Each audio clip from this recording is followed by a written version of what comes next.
You guys are all bitches. In our own Uh, way. the podcast is now live. It's live. We're doing things live. The Guns for Everyone podcast. Am I on the TB? Am I on the TV? We is on the TV. We have a few topics. Isaac wanted to talk about his favorite thing in the world, Reddit. Reddit. I can't tell you how much I despise Reddit, but he wanted. Oh, you're gonna love it even more after and this. love it even more. Yeah. And I wanted to talk about very briefly, just very quickly. Gunmakers match was this past weekend in PA, Pittsburgh, Pennsylvania. Really Monroeville, but it's easier to say Pittsburgh.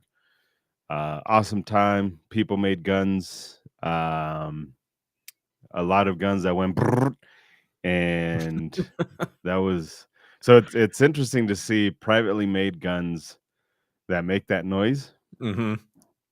Do your balls tingle a little bit? Oh my god. It's Fuck. the whole reason for going, because I know you're not going there to hang out with people. No way. No way. These motherfuckers gave awards away, and guess who didn't get the fucking award again? For favorite Mexican? At my own fucking event, I don't get awards. Fucking chopped liver everywhere I go. Well, who is it that put together the Academy Awards?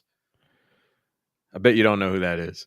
Some douchebag, Some poor probably. schmuck who never got any credit. He never got any credit. So the Gunmakers match, what is the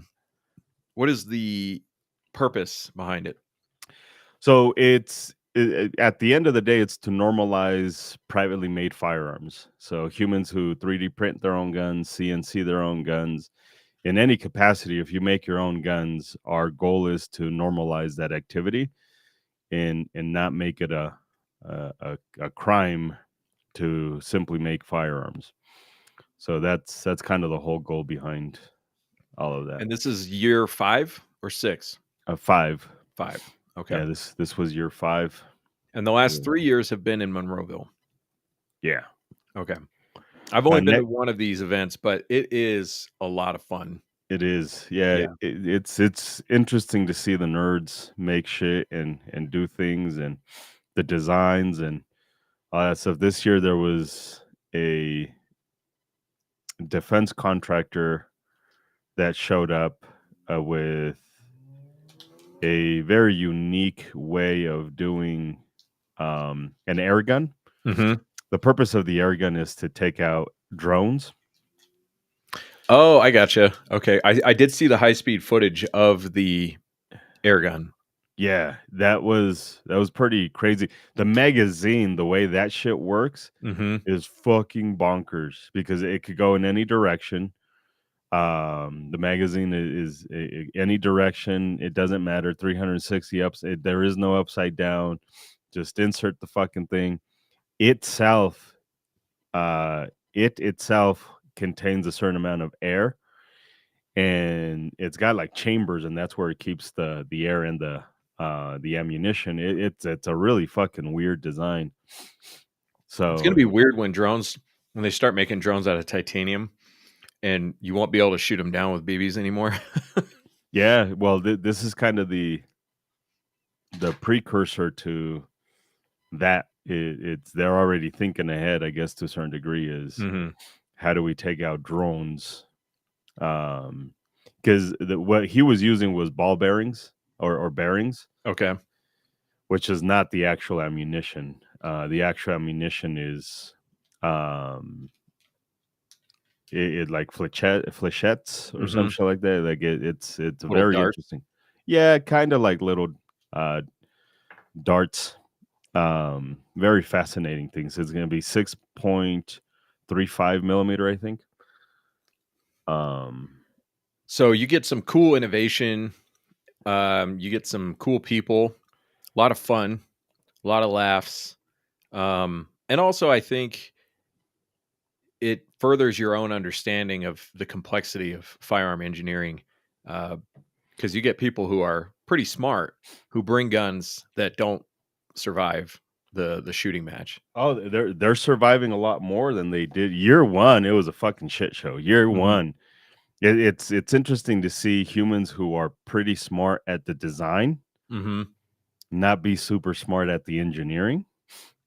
Um, and year one, it was fucking incredible to see the amount of people who showed up without extractors on their firearms. They're like, oh well, that's why you need an extractor. I thought that the shell just popped out. Like simple shit like that to like Mhm. now where you have super safeties and these super safeties make it go brrrt, Mhm. and it's fucking it's crazy. Yeah, It's a lot of fun. that's cool.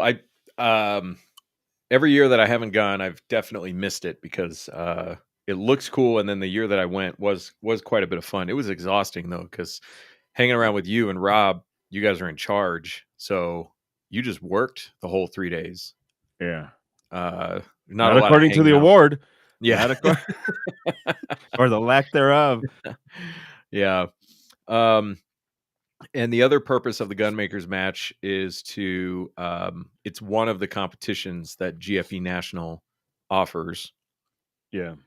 as a national sanctioning body. I did see on Reddit, this is unrelated to the other thing I wanted to talk about. Jason, good to see you, man. The other thing I wanted to talk about, something that popped up on Reddit, was somebody finally realized in the Colorado Guns subreddit that you can use shooting competition as your proof of competency with a firearm to get your concealed handgun permit. But interestingly, this person said that the sheriff told him that they need two separate scorecards, and that's not what the law says. And Correct. somebody actually did bring that up in the thread. That's not what the law says. The law just says evidence of participation And organized in firearm. organized, right? Yeah. Uh, but it's funny. I think once the word really gets out on that, I think you're going to see huge lines at the monthly IDPA matches. Yeah. So Yeah. It, it's it's amazing the hoops that people will go through not to get training, though. it's pretty fucking bonkers. Yeah. Well, we're gonna start doing our competitions. I'm tired of waiting for you and Rob. Uh, so I'm just gonna do it myself. Um, and I think that's gonna be successful. I mean, it does suck that in order for it to be successful, a law had to be passed to kind of thrive that Yeah. or make that thrive. Yeah. Obviously, ours is going to be more focused on self defense.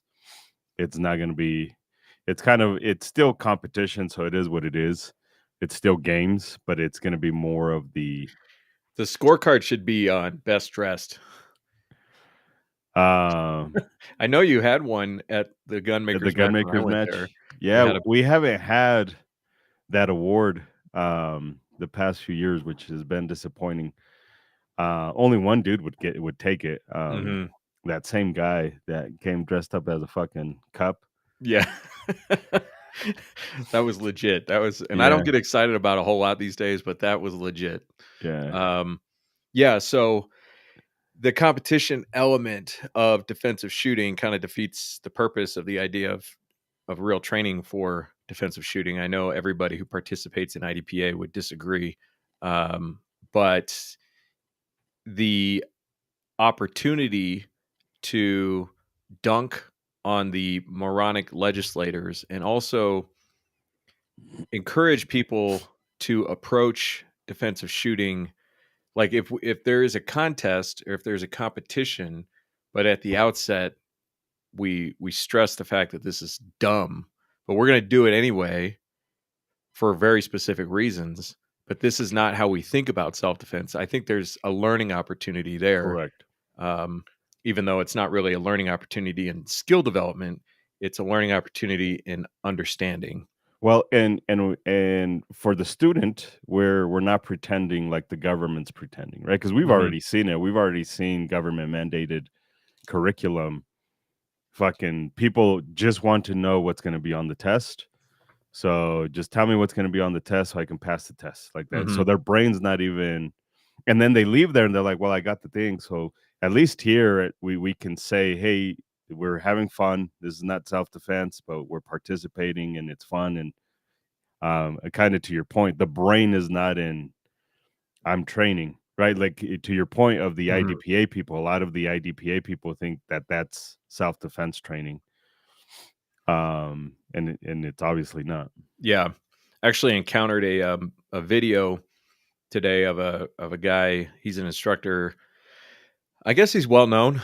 I mean, it's like I know that he apparently is well known. I don't really know who he is.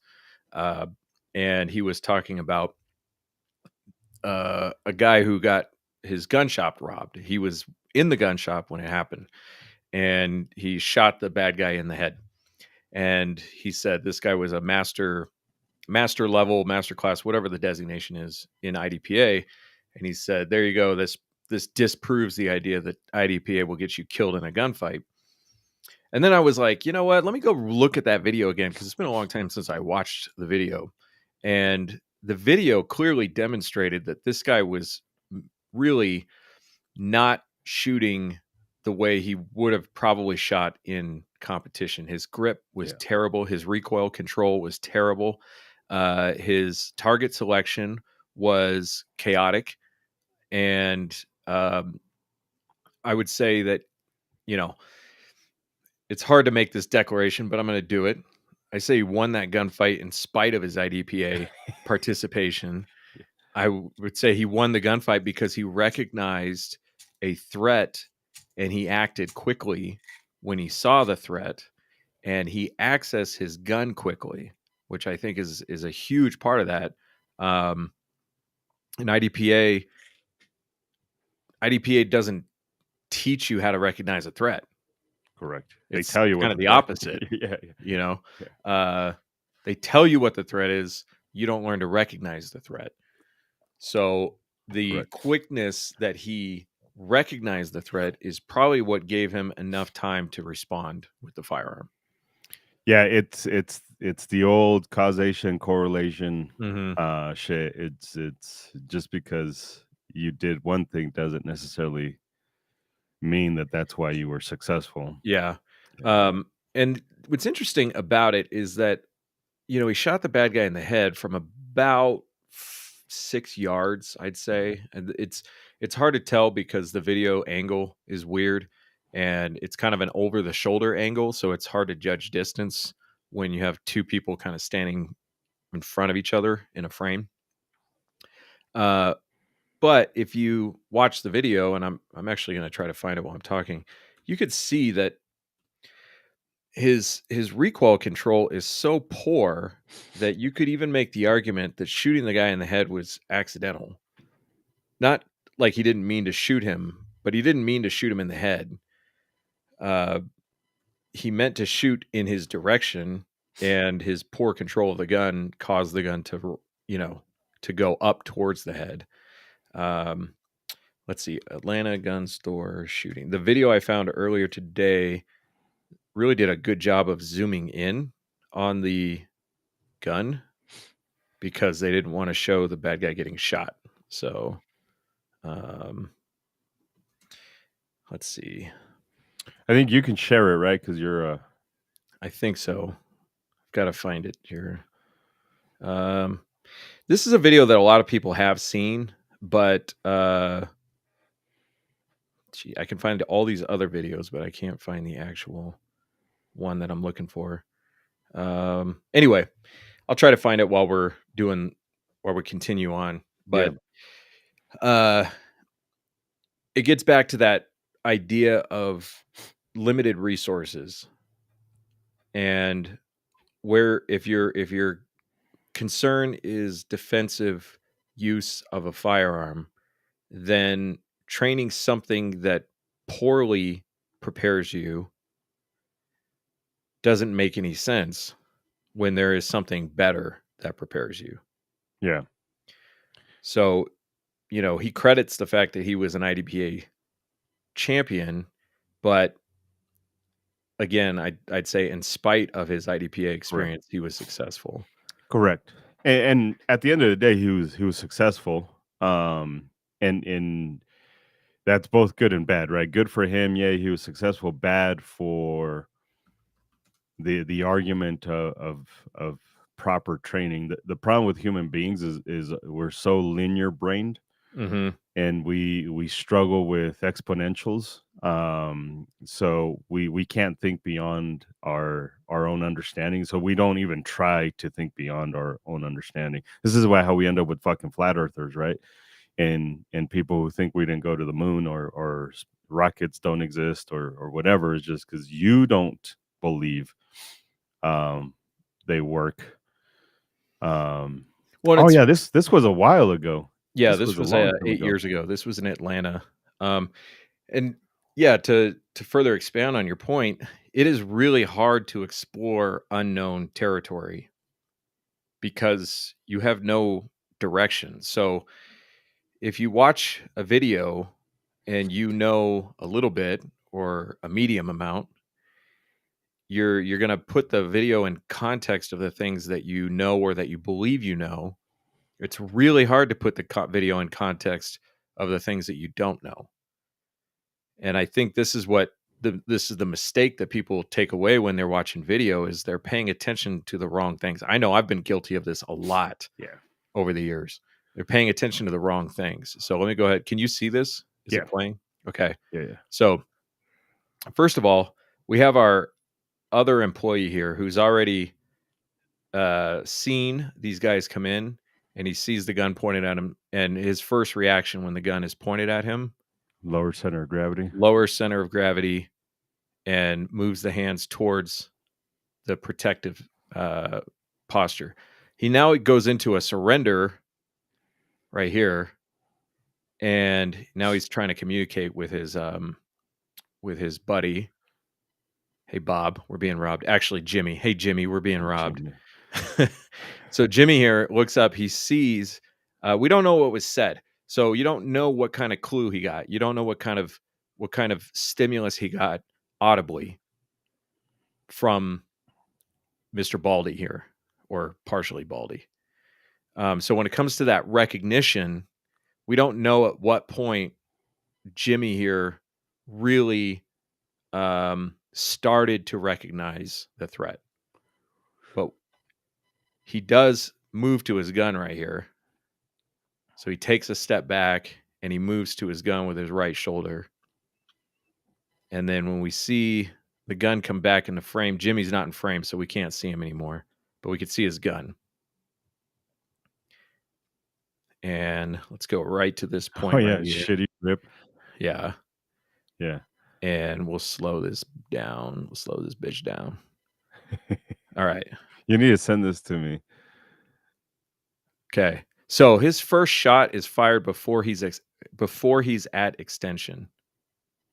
Boom. That's a shot. And look at that recoil control. Shitty recoil control. Right.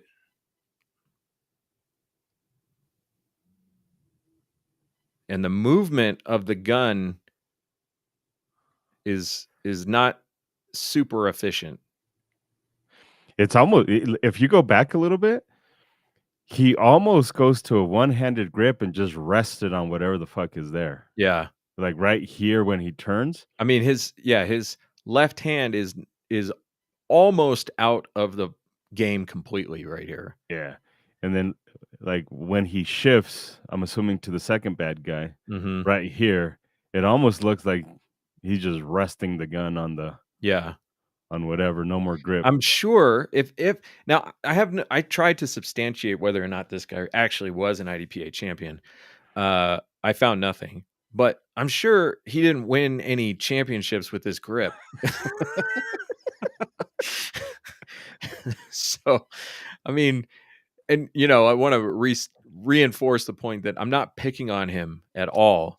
I'm just showing the difference between what we would consider, while the guy, he won a gunfight, shot the bad guy in the head and did it with his 1911. All of these things must be because he was an IDPA champion. And then if we look closely at this, none of this really points to IDPA champion right here. Correct. I Oh, mean, look at look at that. all Look that at movement. look at that. Go back a little bit. Right there. His body is facing Baldy, Yeah, and he just kind of shifted his hand yeah, over. yeah.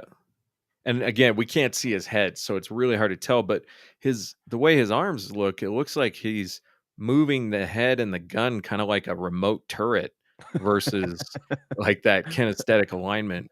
Um, so that could be some serious point shooting there, right? And Not target focus shooting, but just looking at the correct. target and orienting the gun. Like literal point shooting, the Yeah, bad point shooting. right. I Yeah, mean, yeah. right there, that gun is really offline from his left arm, really offline.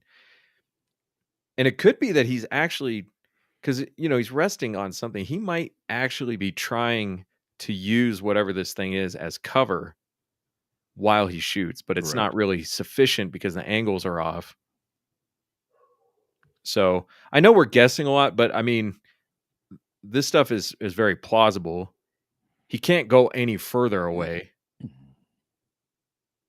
He's putting pressure on the stuff on the whatever that thing is, because you can see things moving as he puts his body weight on him. Correct. Yeah, this is kind of that prime example of IDPA not doing what it says it's doing. Again, he Right. won, so like there's that. You can't take that away from him Right. ever. Right. By Um the way, this when this happened, which was 8 years ago, the news story said that he had been burglarized 18 times, Jesus. and that was 8 years ago. Yeah, I'd have quit. So, I'd have quit a long time ago. yeah. Um, and also, like you hear people saying like, "Oh, this guy's a badass. He won the gunfight." In the interview afterwards, you can see how emotionally distraught he is that he had to shoot this guy. Correct. Um, and no love lost. I mean, the guy tried to shoot him. The bad guy fired before the good guy did, but it still was not something he was like excited about. Correct. So yeah. Anyway, Crazy. I shared my first screen share. That's awesome. Yay, he did it. I finally figured it out. So anyway, I don't remember why I brought that up. The competition. The competition. Yeah. Yeah. So Competitions. Doug says that was pretty quick. Yeah, in the video, the original video, it's really quick because that was all very slowed down. Even the original footage in the YouTube video is slowed down here beyond my changing the speed of the YouTube video. So very quick. And also no timer. At what point would the timer go off? Yeah. Yeah, for 100%. Like, is it when Baldy got the fucking thing? Mm-hmm. Yeah, exactly. When did the timer go off? Right. Fucking shit. So that is a good example of, how unpredictable the gunfight is too. The guy he shot at, and initially, basically, they were trading bullets with each other until the bad guy got hit in a central nervous system hit. So he didn't run away, but the other guy did. The other There were bad guy. two bad guys. The other guy Yeah. that was further away in the frame, he ran away. So Yeah, I remember seeing the original video back when YouTube didn't really care. yeah. And it was one of my very first times where I was like, fuck, I was wrong about that video. Mm-hmm. Because this is one of the very first videos that I shared, and I incorrectly said, look at this. It's a good example on how you can draw on a drawn gun, which is incorrect. But it did happen because that's what he did, right? He drew on a drawn gun. And again, it worked out for him, but this is one of those. That is one of the videos I look back on, like, man, I should have never said that. because again, causation, correlation, just because it worked out for him doesn't necessarily mean Yeah. that it's going to work And out for everyone. when you say you can or can't do something, especially in as this is an example, you cannot draw on a drawn gun, meaning that your your your action to draw on the drawn gun is going to be slower than the drawn gun's or the bad guy's ability to fire. Not his decision to fire, but his ability to fire. Is that what you're saying? Yeah, well, that's the argument, right? If somebody already has a gun pointed at you, like, how do you beat that? How do you beat their decision to press the trigger? Right. So, And my argument at that time, a long time ago, was, well, look at the video, kind of mhm, incorrectly, by the way, yeah. incorrectly. So you're not beating his decision. It's a question of whether or not you could beat his action. Correct. And there's plenty of demonstration to show that you can't beat the action alone. But you don't know what the decision will be. Correct. You don't know what their recognition is, what their determination, what their motivation is, what they're willing to do, what they're not willing to do. Yeah. And yeah, and both arguments are incorrect, right? Because now you're getting into the absolutes. You can Mhm, never do this. You can always do it. Like, we don't know. mhm, Again, for this guy, it worked out. For the next guy, it may not work out. mhm. Um, so that's a problem. There's So a there's another video of a pot shop and in Compton where the security guard tries to draw on a drawn gun and he hesitates, but it's not the hesitation that got him shot. He would have got shot anyway, anyways, yeah. but he got shot in the face and he still won the gunfight, but he got shot in the face. But he got shot in the face. So, and he was surrounded. He had a guy, he was basically in an L shaped ambush. He had a guy Safe in to front of assume him. he lost? No, he won. Oh, He he won the survived? fight. Yeah. He's still alive? Yeah, he got shot in the face, and then he got shot in the right ribs, but he was wearing a vest, I bet you bulletproof that vest. motherfucker still walks around like, "What, bitch? What, Yeah. bitch?" Uh, if you want to hear him tell his story, he was on the Active Self Protection podcast a while ago, like maybe 4 years ago, 3-4 years ago, and he talks about it, and it's obvious that he knows next to nothing about guns. Yeah. Um, That's a good segue for what you wanna talk about. yeah, he knows next to nothing about guns, and he got into a full blown shootout at the OK Corral And he and won. traded gunshot wounds and won the fight. Yeah, that goes to prove that luck is super awesome sometimes. Luck and the determination not to quit, Yeah. because he knew It's he'd been shot twice, but he was like, "I'm just gonna keep shooting."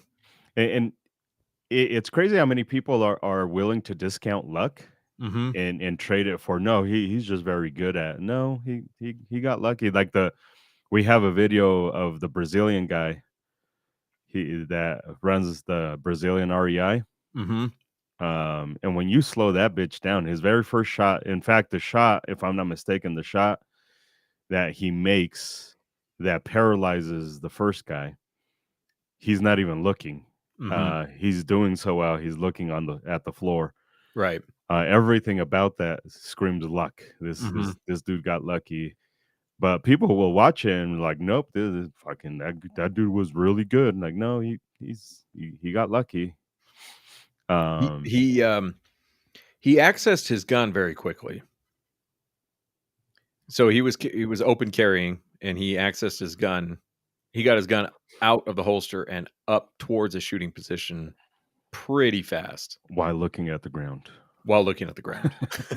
Yeah. He almost put a hole in his foot. His Um, hand, he uh, got shot. It was a mess. It was an absolute mess. Yeah. yeah.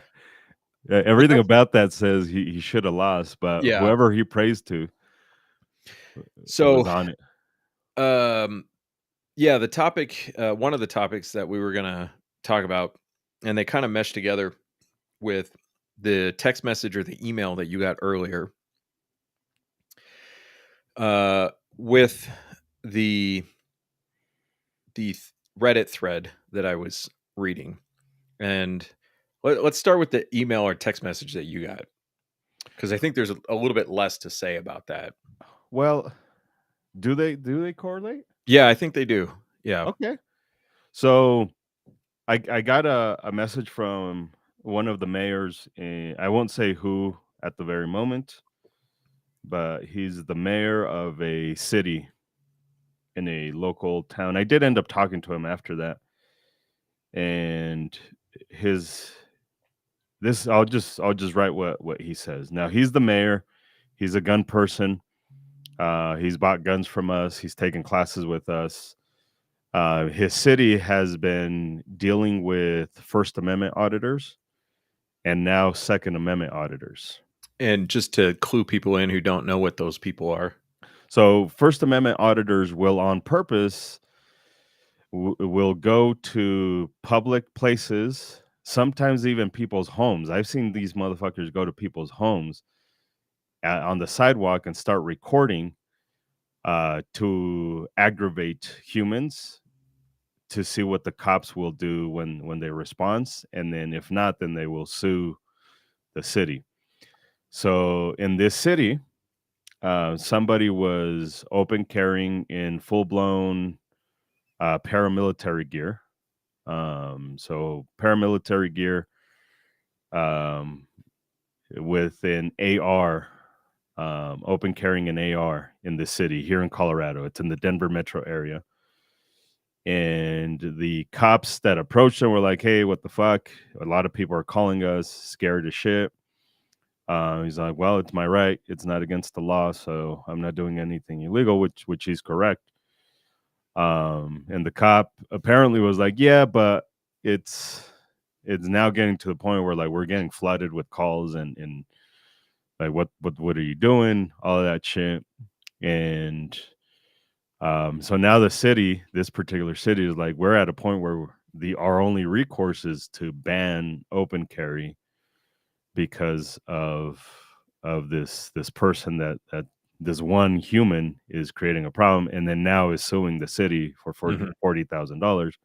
So we had a discussion about that. I don't know if you want to talk about that. Well, Um, so this person was saying, I support the Second Amendment, but and the but is a public safety, and it's a public safety issue, and it's a practical issue, yeah. right? It's not like it's not just that, ooh, guns scary.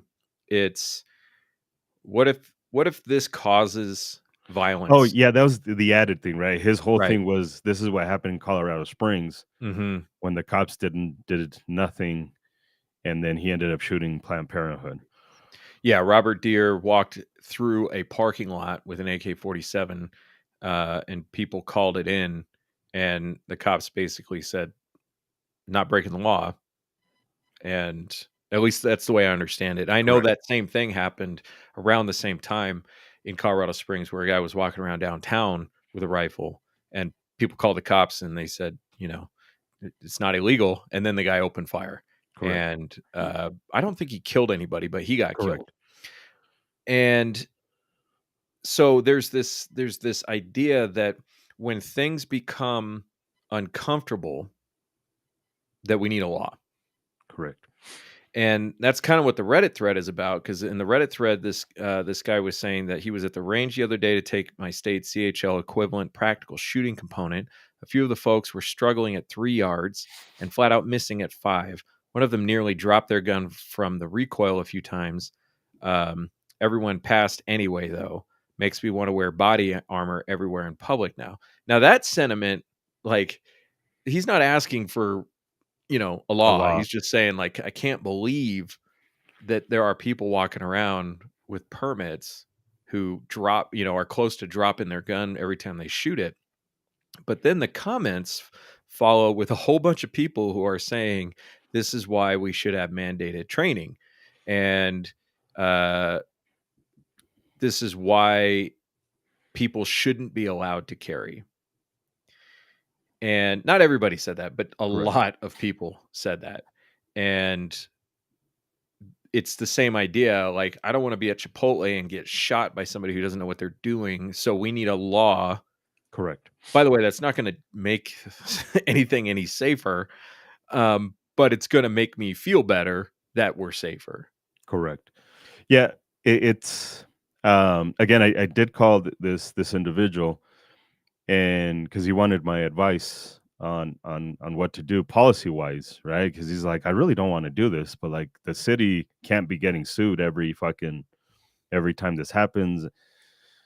So my response was, well, this sounds more like a police training issue than anything else. Hmm. This seems like we need to get the police chief involved than anything else. I understand you. I don't agree with you, but I understand where you're at with this position. Hmm. And it also gives the gun community an opportunity to say, hey, yes, gun rights, freedom, but if we don't want the government to take care of this, we need to have better education. Like we need to go about this auditing stuff a little bit different because I'm in a position, and this is what I told this mayor. This is what I told him is like you can't have freedom and safety. We're gonna have at some point we're gonna have to choose one or the other, Well, and I'm it always goes gonna back choose to what freedom. yeah, it goes back to what we say. Safety is not an on-off thing. Safety is a balance of risk and benefit. How much safety or perceived safety are you looking for, and what are you willing to give up Yeah, to get it? correct. So it's and this the unfortunate thing is more and more humans are willing to give up freedom for an illusion of safety. Right. Um, Because because it ironically, it's a state mandated class that proves the point here yeah, that people are passing the class correct. with a lack of skill. Um, well, it's like that's okay. We all agreed that this was the standard. So, like, and and and we say this all the time. Like I hate this, hmm. but I am like in my classes every single time now is like I hate it even more that the government is involved with it, but I still do it. One, it gives me the opportunity to tell you this is not real training. This is checking off a box. This is whatever. And then I'm going to tell you as best as I can what is real training, right? So I'm going to take the 4 hours. I'm not going to do 50 rounds. I'm going to take the 4 hours of range time to tell you and show you towards the end, you don't know shit. Hmm. You need more training. And but I feel that sentiment, right? Like I see it. I'm encouraging people just come check it out to see how retarded you guys are. Hmm. Um, just come to the class because I don't want the government involved with this stuff, but I do want people to realize that all of the humans who own guns, well, scratch that. A great majority of the humans who own guns are the person who is scary around guns because Hmm. of Dunning-Kruger, right? We've talked about this in previous episodes, and this is an overwhelming majority. Not like it's rare in these concealed carry classes. And now that we're taking them shooting, it's rare to see a human do above do awesome. Like Yeah, we're like, oh shit, you actually meant when you said you were good with guns, you actually meant that shit. yeah. And a lot of that stuff is not even the shooting part. It's not even the trigger pressing part. It's a lot of the gun handling. It's the ability to apply the skill. Yeah, It's your awareness of what's going on with the gun or yourself or people yeah. around you. Because 'Cause- really, that is a huge part of the danger of using a gun in public is that you don't really know what's going on. Correct. I don't mean you don't know you're being attacked. I mean everything else that's going on. Correct. And the stress of handling a firearm tends to focus people down to something very minute on the range, and they quickly lose awareness of what else is going on around Yeah. them.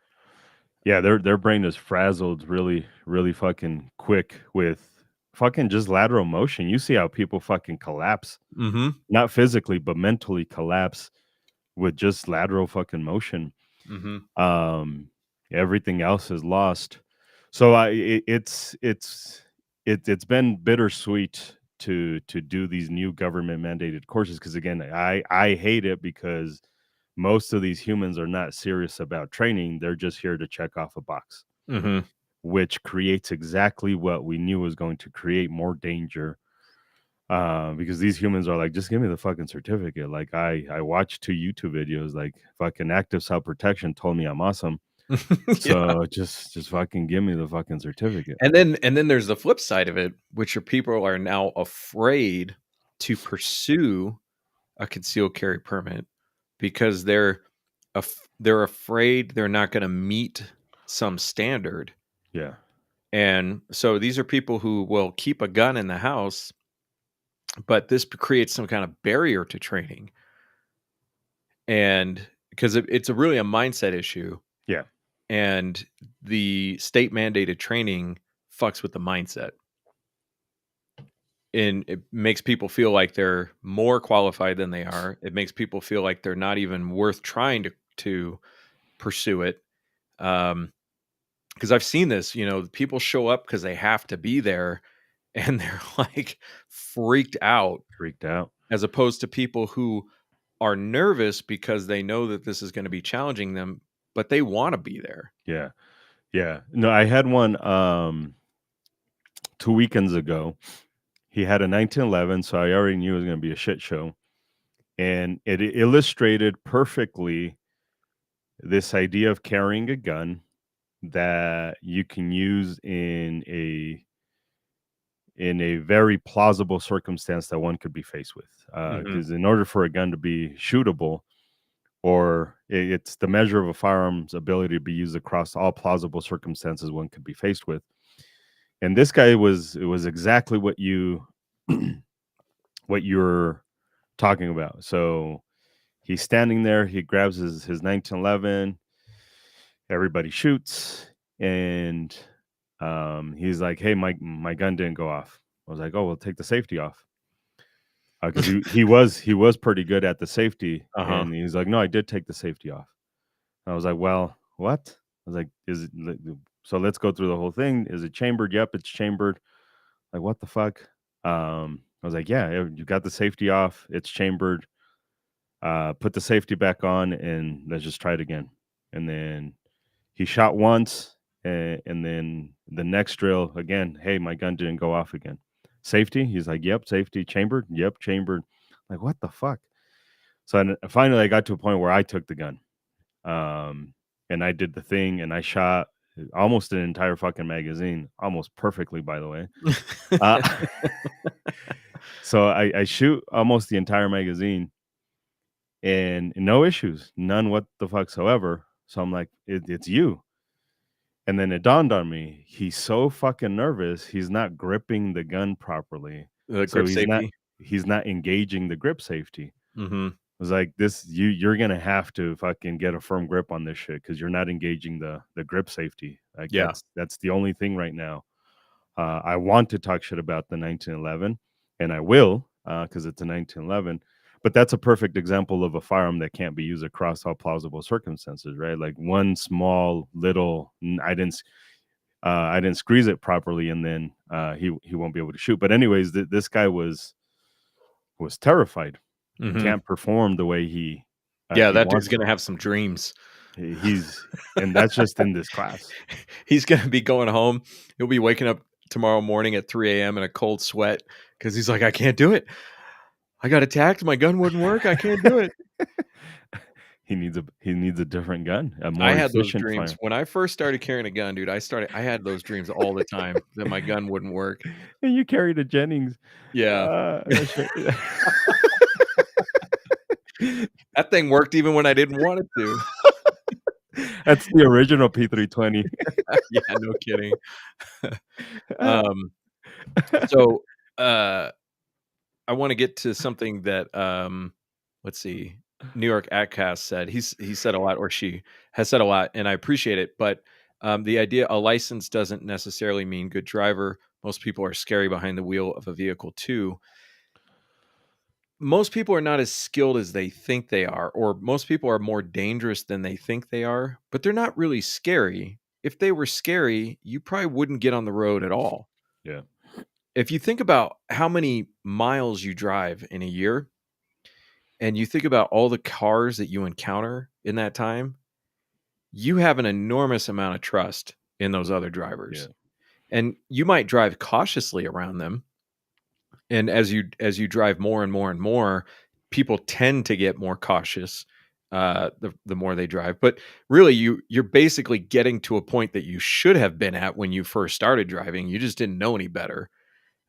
Most older drivers in their 40s and 50s, they are, well experienced and still have most of their mental faculties. Their Yeah. reaction time is still relatively good. Their physical strength and awareness, their mental awareness is still pretty good.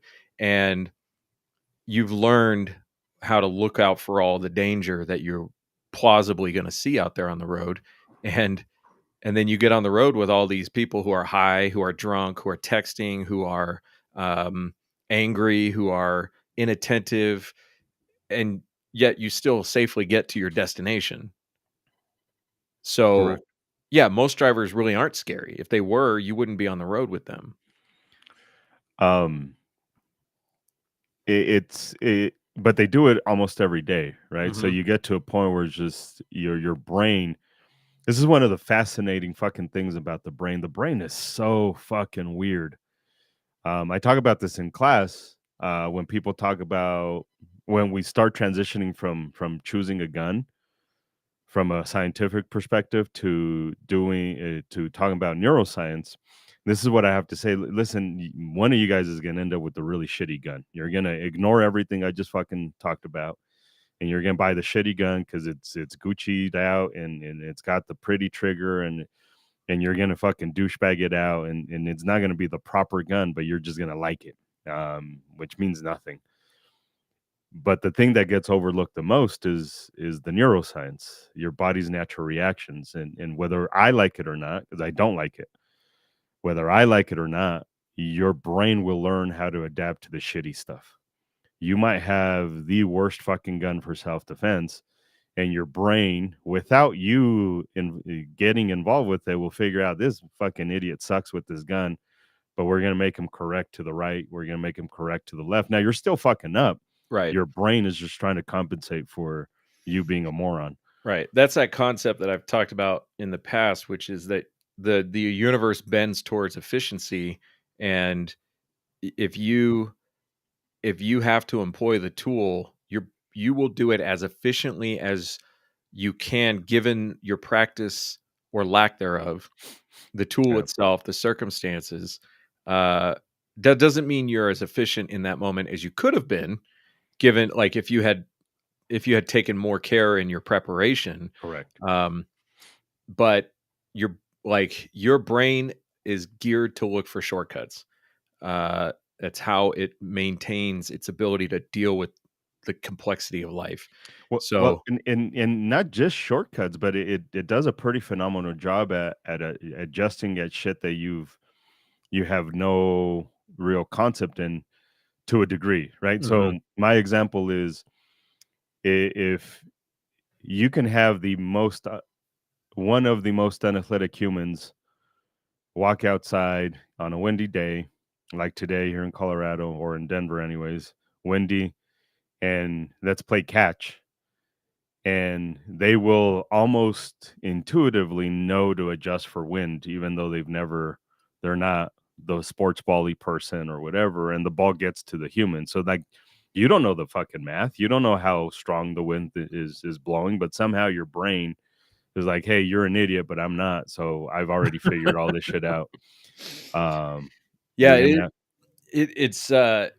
it's really interesting how complex the brain is, and at the same time, how incredibly simple the brain is. yeah, Um, and the brain's problem solving capabilities. correct. Uh, so, New York Outcast said, "I basically have that trust with firearm owners I know, but for sure not all." And that's the same thing. Like you see behavior on the road that looks overtly risky or unnecessarily risky, and you naturally try to make some space between Correct. you and that thing because you know the potential for harm is greater with that person. So you want to give yourself a little bit more time to react should something happen. But it's not going to stop you from driving.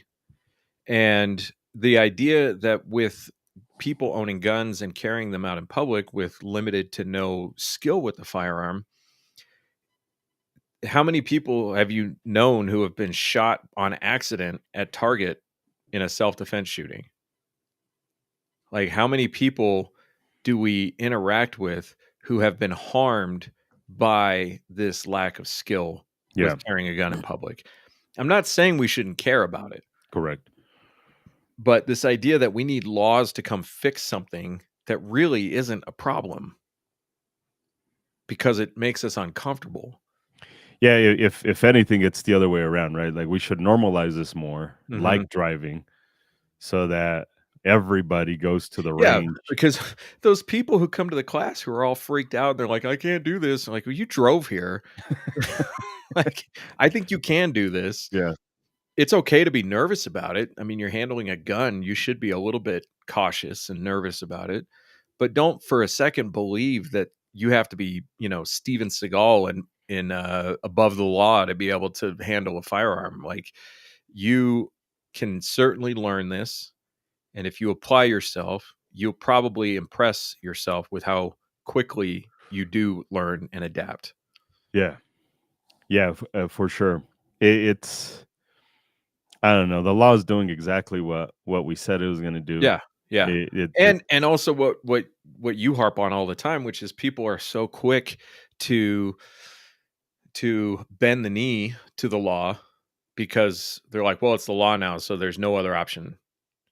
So you have people who are like, "Yeah, I believe in freedom, but, training laws, the training laws, so or we need more training laws because I'm afraid." It's it's that idea, I believe in this, but and correct. like the mayor, I believe in this, but and the quickest, the direction that most people go most quickly is, well, somebody else should tell them that they can't do that anymore. Yeah. Somebody should tell them not to carry a gun in public. Somebody should tell them to stop open carrying and doing a Second Amendment audit.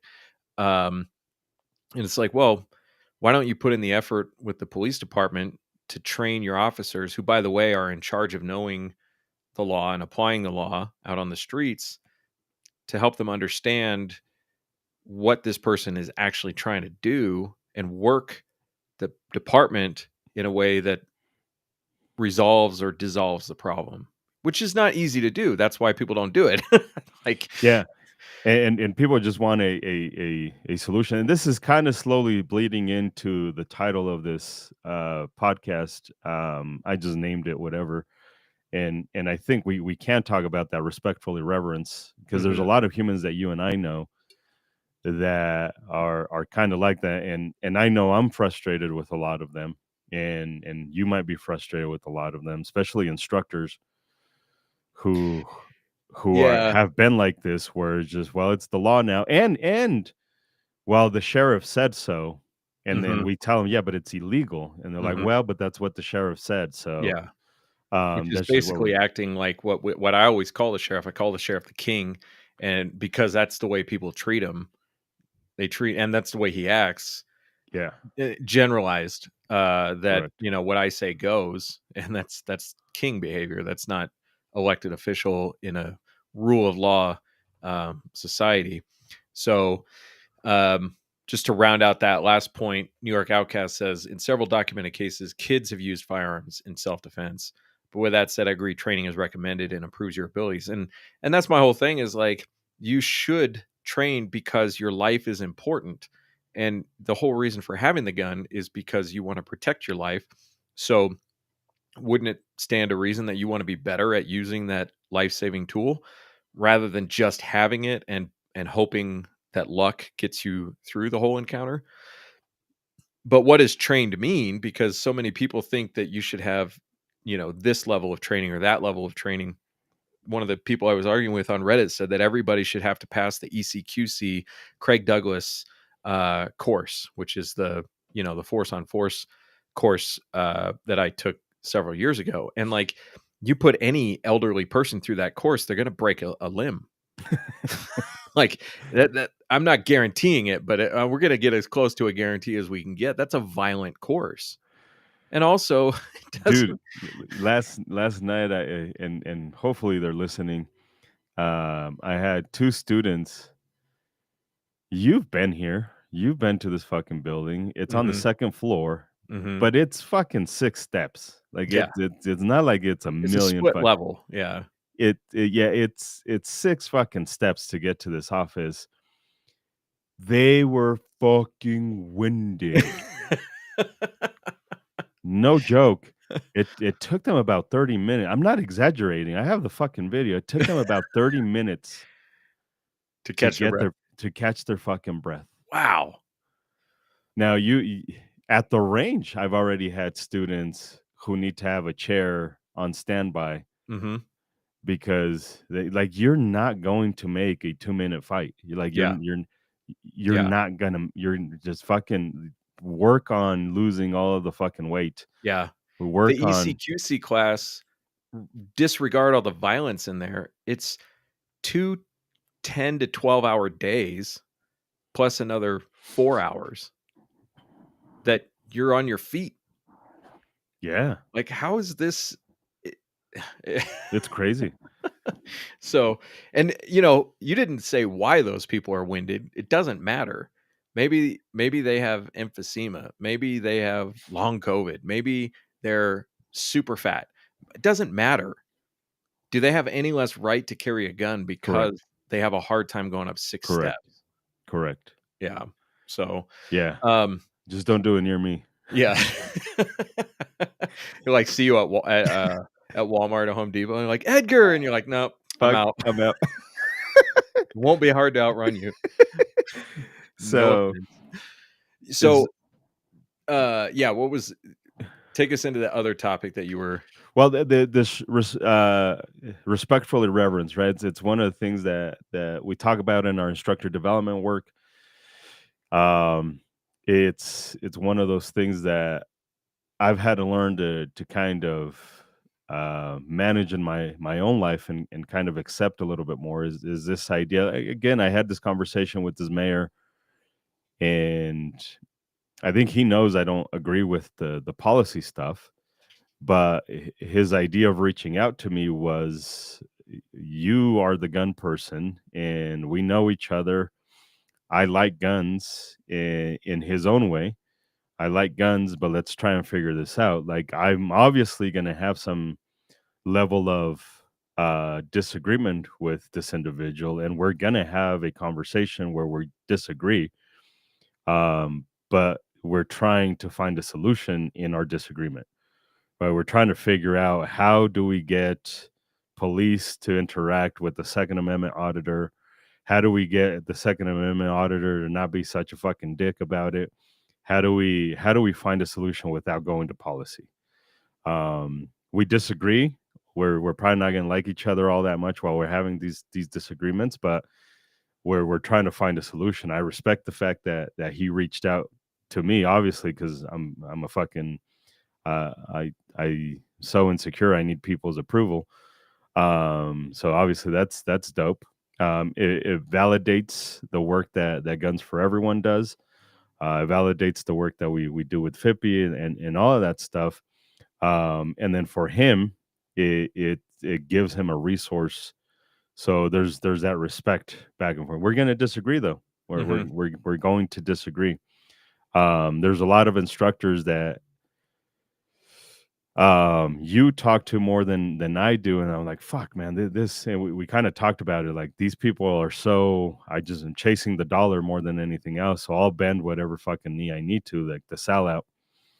And we have to respect what they've done as instructors, but at the same time, on the activism side, it's like, fuck, man, you suck balls. Yeah. Well, um I was listening to a podcast this week, and this is something that I knew, but I hadn't ever made this connection before.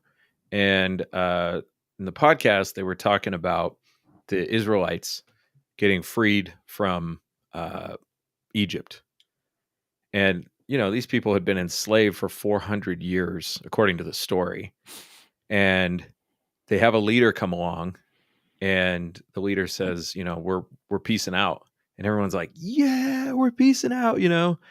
And they immediately start treating him like a king, and they start complaining almost immediately that this sucks and we should go back to Egypt. Oh, and they were walking for the 40 Yeah, days or they whatever. were walking for a few days, and they're like, "Yeah, we've had enough. We want to go I'd back. rather be a slave. I'd rather be a slave." And then, they fully escape Pharaoh. They cross the Red Sea, and now they're in the desert, and their leader goes up the mountain for a little bit, and he comes down, and they're all naked and partying and worshiping a false idol. I mean, their entire heritage and their idea of putting God at the top of their hierarchy just disintegrated when their leader went away, and they enslaved themselves to a false god. And Moses comes down and is like, "What the hell? Like, I'm gone 5 minutes, and this is what Yeah. you do, right?" So he gets all pissed off, and then Moses does it. Moses himself fucks it up, and he gets really punished by God.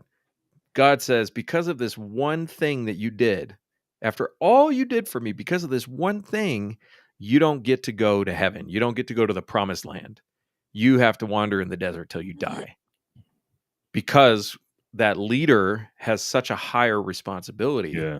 to follow the um to follow the ideal. But the bigger point here is that these people had seen freedom, and they rejected it in Yeah. favor of a king. And throughout the history of Israel, the whole Old Testament is full of stories of the people, abandoning God and saying, "Hey, we want a king." And God's like, "You don't need a king. I gave you what you need, and you could be free." And they're like, "No, no, no, we'd rather have a king." He's like, "All right, here's your king." And then inevitably the king turns into a tyrant, and they're like, "Oh, where's God?" And it's just this same pattern over and over again, Correct. which helped me understand it's a losing battle to get pissed off at other people for bending the knee all the time. Yeah. It's and that's why we have to get to this point where it's just like I don't agree with you, but like if we still have a problem to solve, Yeah, let's try to solve the let's problem. try to solve that. Like Yeah. obviously we don't agree. We won't. And then there's some humans we just don't. We're never going to deal with, right? Like Mhm. um one of my falling outs with I gave this fucking asshole.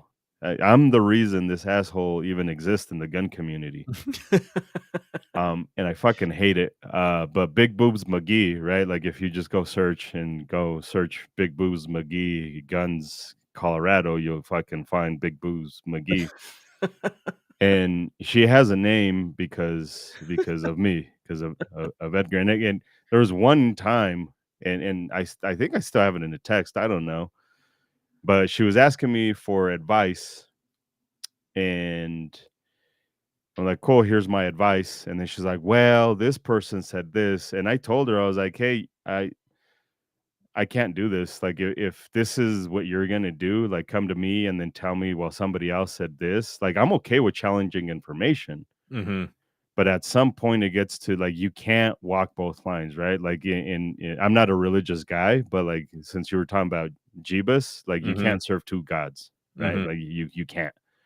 Like in anything, in physics, there's the third body problem, the three body problem, right? Like there's no stable orbit with three bodies. It could only be two, one orbiting the other one. Like there's one thing in the center, and like if Jupiter got closer, like orbits would be off. Like there's no such thing as me doing this and that at the same time. It doesn't work. So I told that was kind of the beginning of the end in that relationship.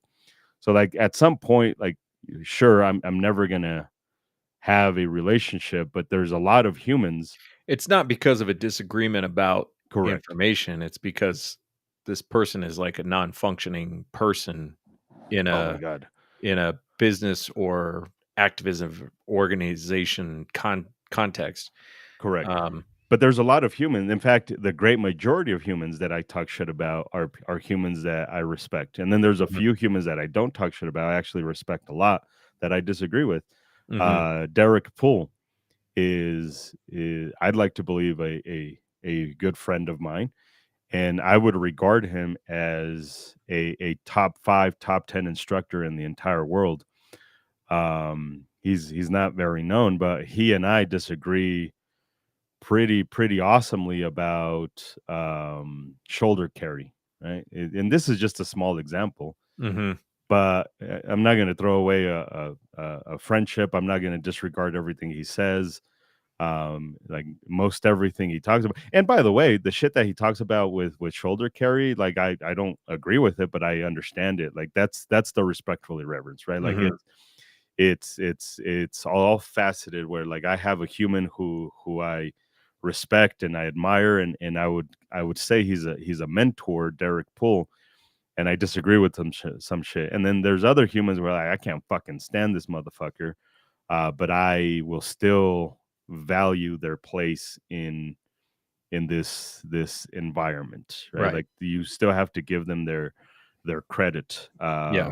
They did stuff. Masada Ayub, right? Like I don't agree with his training philosophy, but you have to respect what he's done for the Yeah, I mean, industry. this comes up a lot, and in fact, I had a student who brought this up, um, where we were talking about safety, and I did the concealed carry classroom safety talk, and I said, "Any questions?" And Gun Websites isn't here for me to give him credit on this, but nobody asked any questions. So I tried one of his tactics, which is I asked the class, if you were going to explain what I just explained to somebody else, what would be the hardest part? I'm trying to get people to tell me what the difficult part of what we just talked about was.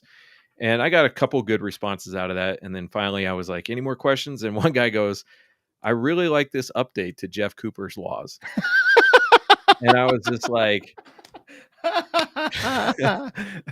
because essentially it is an update to his laws, right? Or to his rules. To his That's what I meant rules. to say, his Yeah, rules. Because he came up with the concept of, "Hey, we're gonna have some rules when we approach firearms." yeah. Like, that was the foundational context or concept, and then what came after was, "What are the rules?" And And by the way, some of these rules that he took already existed. In fact, one of them was created by a British poet in the 1800s. So like the rules were already kind of there. right, well, that's always what happens, like, Edison didn't really invent the light bulb, he just made it work. Like, Yeah. it's Jeff usually Cooper not the put them right. together, and Jeff Cooper, it was only 3, by the way. It wasn't 4, it was 3. Mhm, Jeff Cooper had 3, and they were originally intended to be just followed in the context of you were already shooting the fucker. mhm, Yeah. But yeah. anyways, And so but that's the idea of, like, we recognize everything that this person did, but it does require updating.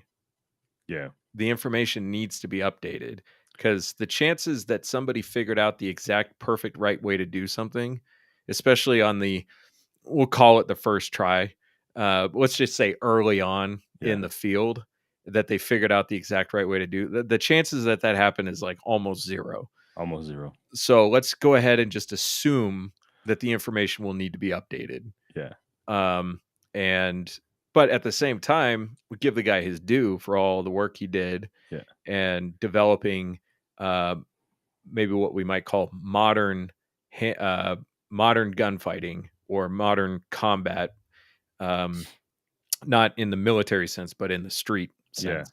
And there's other guys too that none of what they taught we would teach today, but at the same time, you have to respect that they took what they knew, tried to put it together, and share it with other people. Weaver, Tooler, Mhm. um, all of these people, Jeff Cooper for sure. Mhm.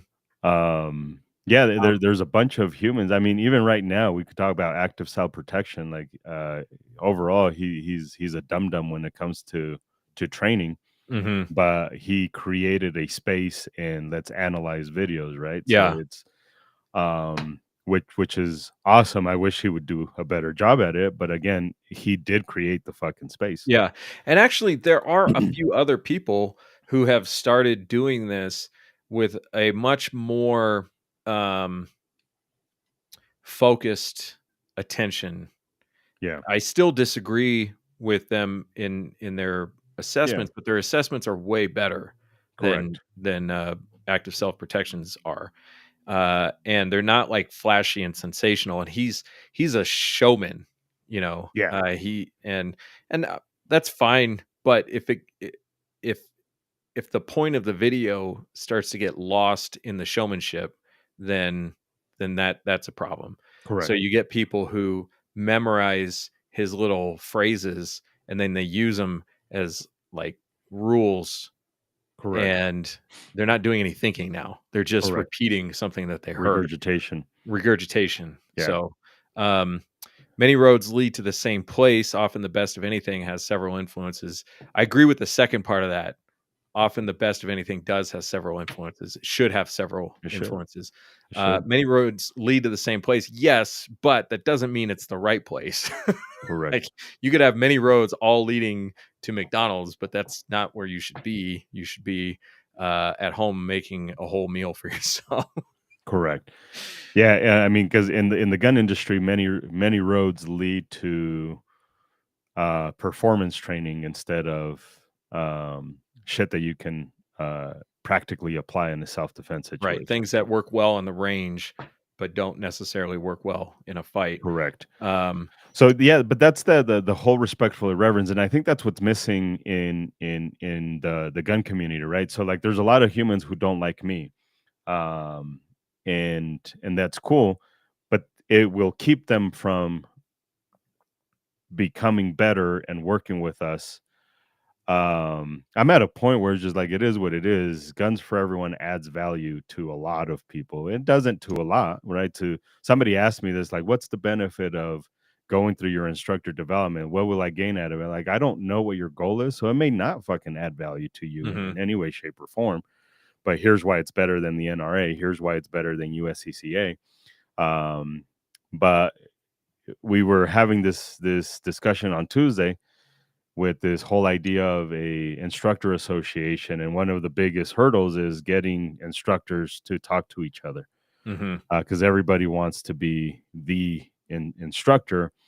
And I think we're at a position where, like, I don't give a fuck about the instructor. Let's worry about the information. That's all we should worry about. Yeah. I think Is the real value that you could get out of an instructor association is, um, realistically, is a united front when it comes to policy. Yeah.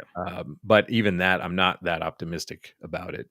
So, No, I mean, you see it already, right? You see it in small pockets where, well, this person did this and this person did that. Again, I don't have to agree with you, and you don't have to agree with my tactics, and you don't have to. But like, if our goal is the same goal, mhm. let's try and reach that goal. And you have your place, and I have my place. Mhm. I think Yeah, I this mean, is true. I had, Tisha forwarded me an email of a student who was asking for something that I don't do, and the first thing I did was pick up the phone and call DCF to see if they could do it.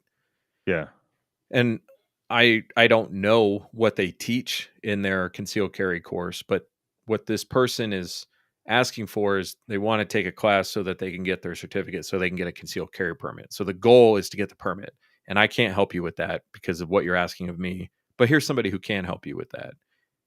And I don't have any problem recommending an instructor who I wouldn't necessarily agree with the way with what they're teaching when that person's goal is really just to get that piece of paper. It's complicated because I don't want people learning the wrong thing, but I also don't want to be like, mm-mm, just my people, this, like, you can only come through me because I'm the only one who knows how to do this right. Uh, like, the person's goal is to protect themselves, so that the highest level goal is make sure they have a gun. If that's the way they're looking at this, make sure they have the gun, and they need the piece of paper in order to be able to carry the gun. yeah, And these are their constraints, and I can't meet those constraints. yeah. So but these people can.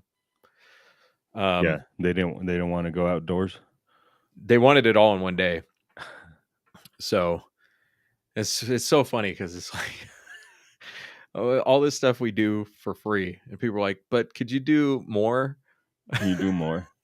Can you do more?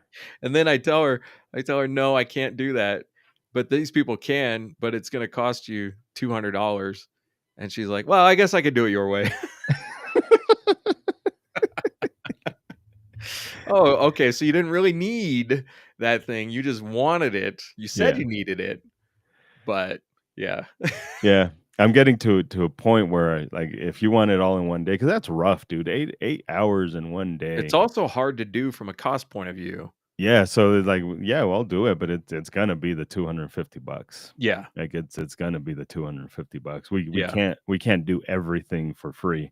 Yeah. But anyways, the respectful irreverence shit is I think one of the things that humans are missing is, especially in the gun community, is this idea I need to like this person in order to And I need them accomplish. to like me. Yeah, in order to accomplish something. It's just like, nah.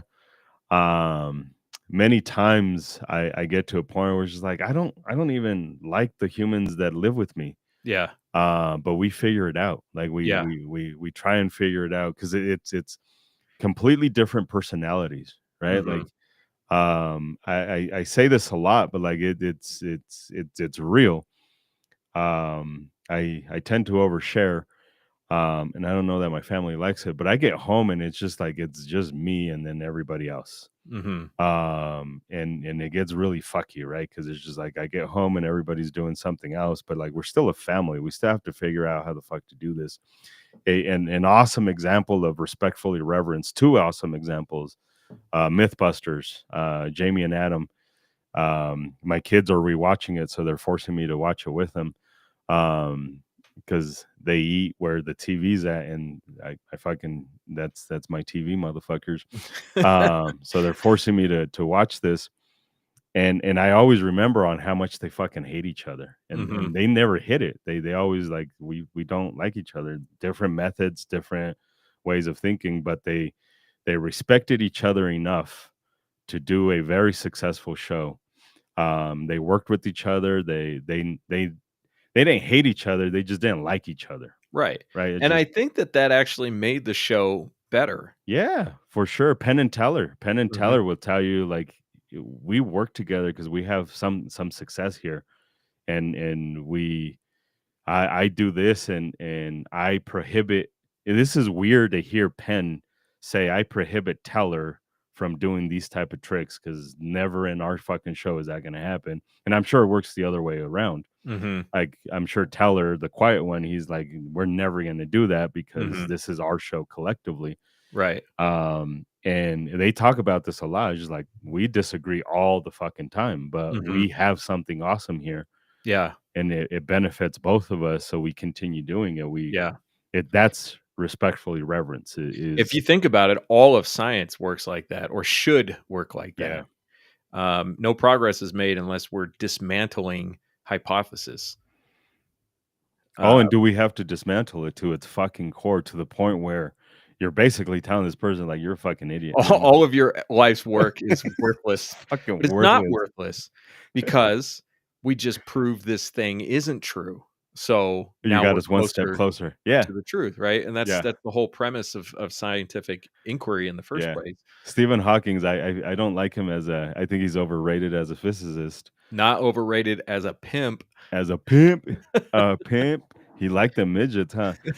Um, so one of his great discoveries was it turned out to be a fucking flaw. Like his math was wrong.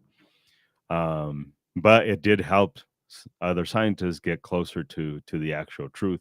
Right. So it's I think that's what the gun community is missing a lot more is this respectful irreverence. I talk about this in my classes, not like that. Very, I imply it. I don't say it explicitly, but it's this idea of like I'm not trying to sell you anything, so I don't care if you fucking like me or not. Like, but let's learn from each other. Yeah. Let's have this conversation.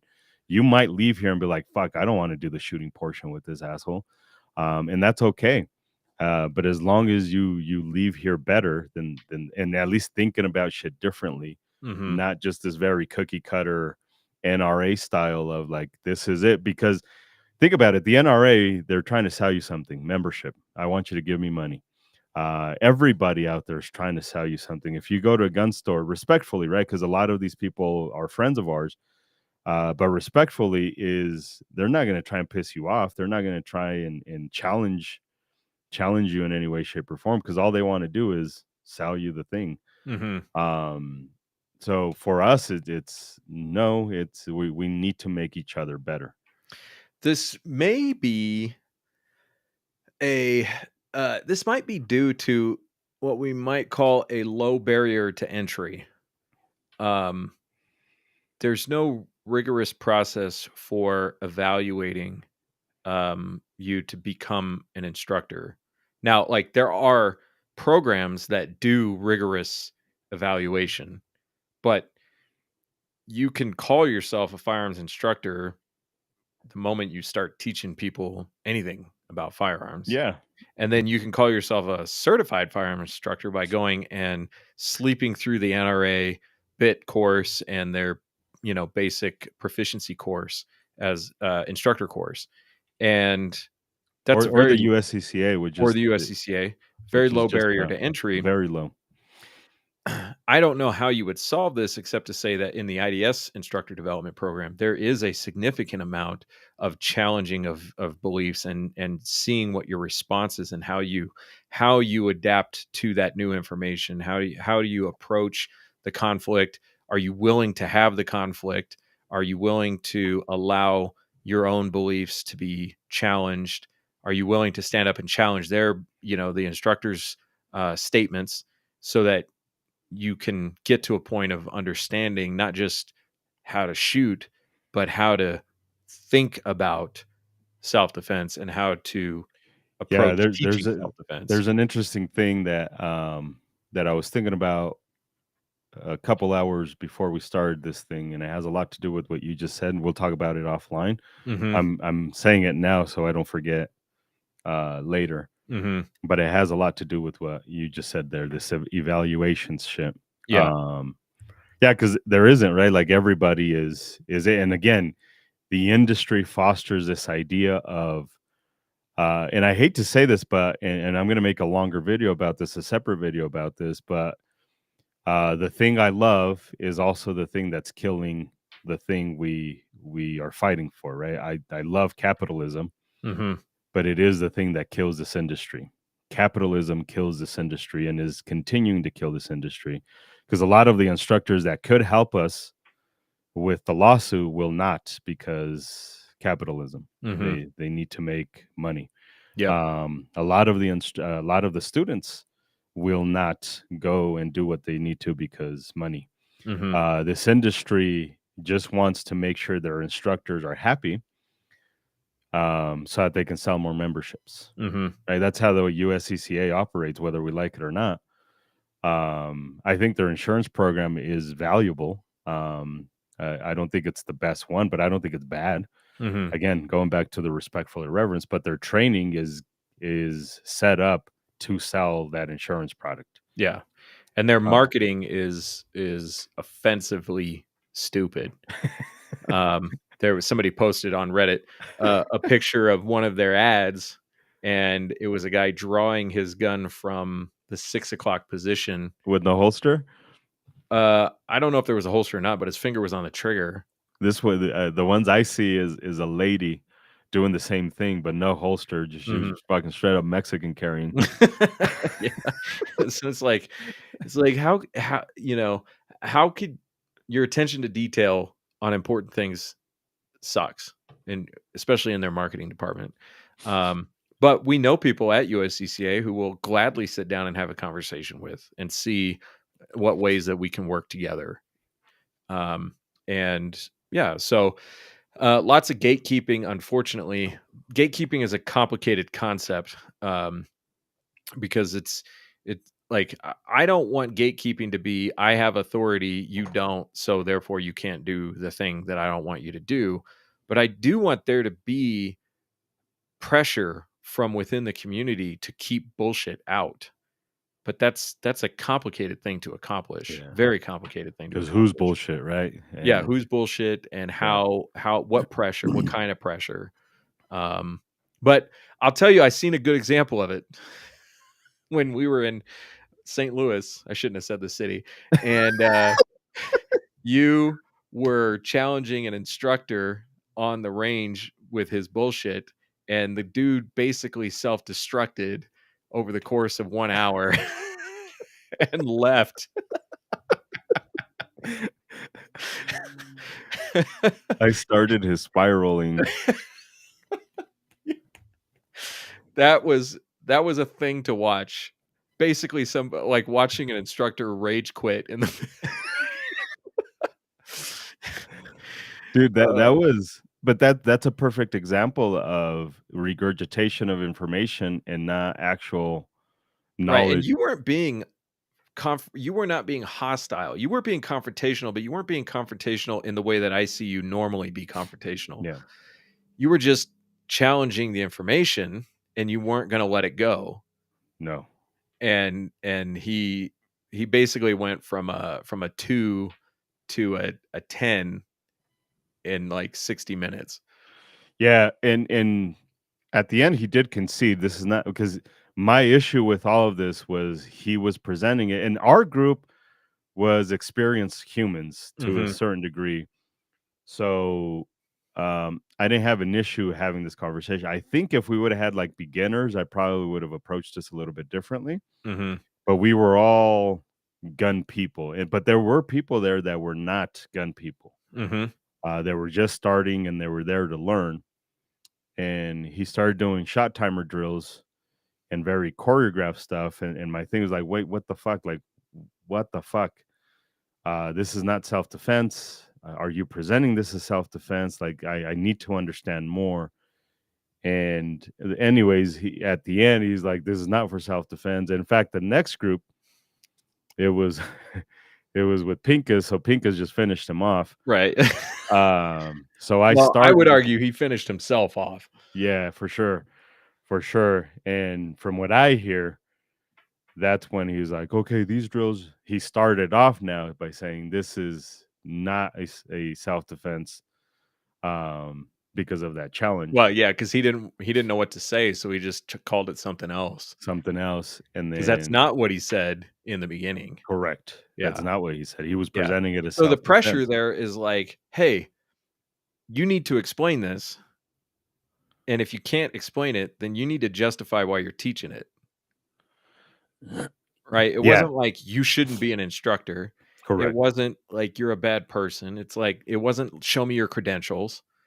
It was just the pressure of challenging the information because Correct. it didn't make sense. And he couldn't do it. And a And student ended up NDing. right.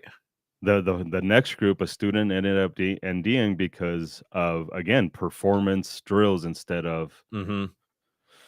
you're getting brand new people. And it was Mhm. a human who had never done this before, being challenged to do something that is unnecessary at Mhm.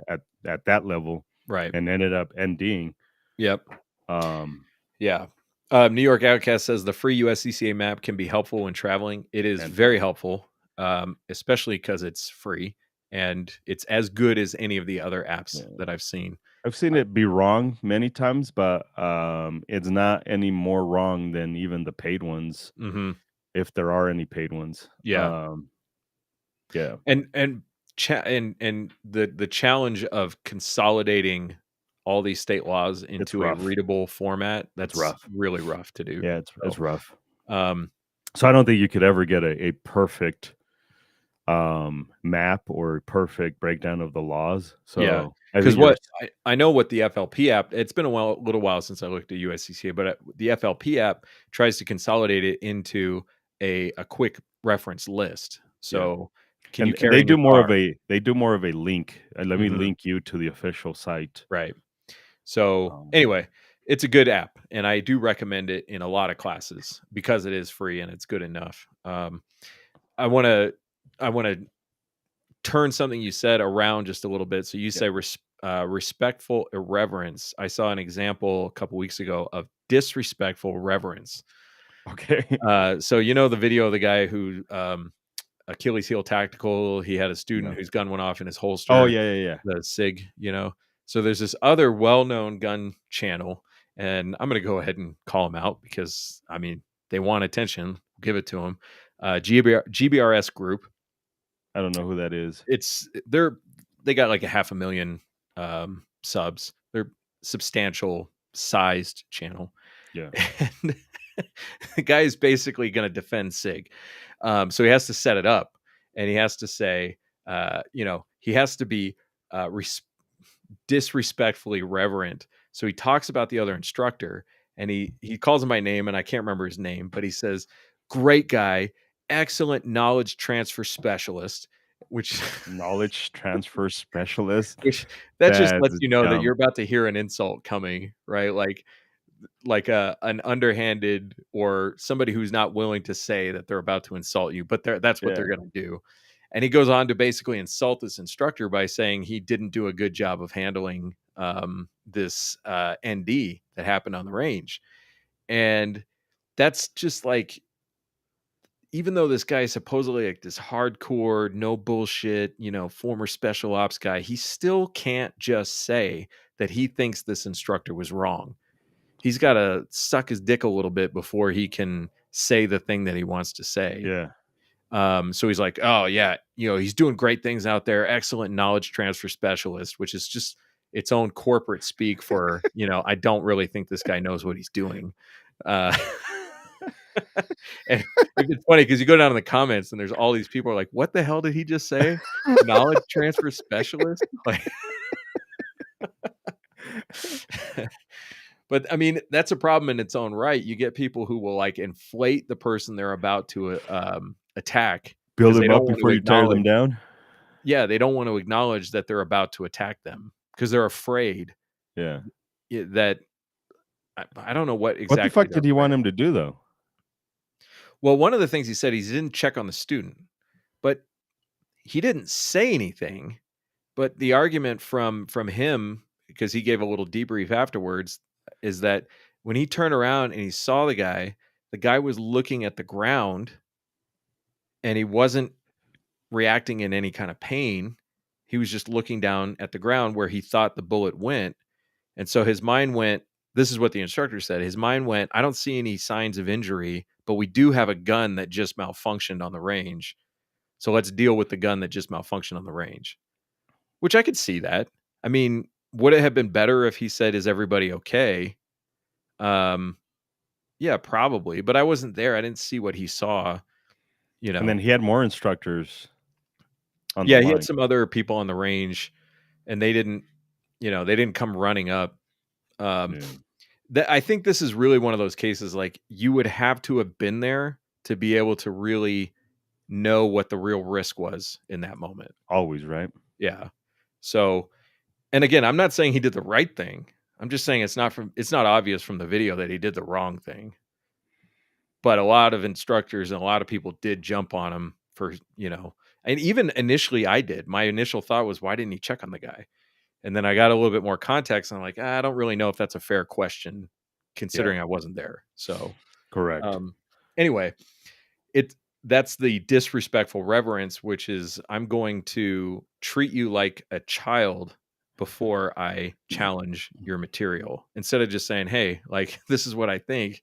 Ben Stoker is a good example of that. Ben doesn't care about anything. He'll just say what he thinks. Yeah. I don't agree with him on a lot of things because he tends to conflate the competition with the defensive, but he's not going to hold back. He's not going to like try to inflate somebody's ego before he attacks something that somebody did or said. So, anyway, all right, I want to talk about something else. Do it. Tachypsychia. We just talked about this. Tachypsychia. Right? So tachypsychia is a neurological condition that distorts the perception of time, seeming it to or making it seem to appear to move fast or slow in different humans. So speeding up or slowing down. I was coming home from from Pueblo on Sunday, Sunday. and I saw somebody get hit by a car, Nice. and they Did they didn't die? die on the sidewalk, but they did die a couple days later. Shit. It was pretty fucking serious. This So you dude, watched this person get I ran over? watched it happen. I saw it happen. Like, I saw everything. They It ran. He happened. got ran over. He got knocked into the air like a field goal. So he was walking Mhm. on the highway He was walking on crosswalk. crosswalk. Somebody didn't stop at a red light. Somebody didn't yield to him. So he was crossing with the light like he should have been, and somebody was turning left and should have yielded to him, but hit him instead. Holy shit! How fast were they turning left? That's the crazy thing is, like, I don't know how this car built up this much speed, but this dude got punted That's into the crazy. air. I mean, I had How, my window down, how do you but know they died? because I talked to the detective today, Uh, and he told me, um, and I saw him hit his head, and I was like, "That was brutal," because he went flying through the air, and then he landed at so the all of ap this was going slow mo for you, or all of this was No, here's what's weird about it. Moment to moment through the event, I swear to God, I knew what was gonna happen next. so? So your brain was anticipating the next move. I don't think that's what was happening. Uh I think huh. my brain was processing information out of sync. It was almost like deja vu. So, part of my brain was probably seeing and perceiving what was happening, and then another part of my brain was processing what was happening, and it seemed to me that I was able to know what was going to happen next, even though there's no way I could have known what was gonna happen next. Yeah. So, I think that that's gotta be related to tachypsychia. So, Yeah. Well, tachypsychia at the end of the day is inconsistent brain activity.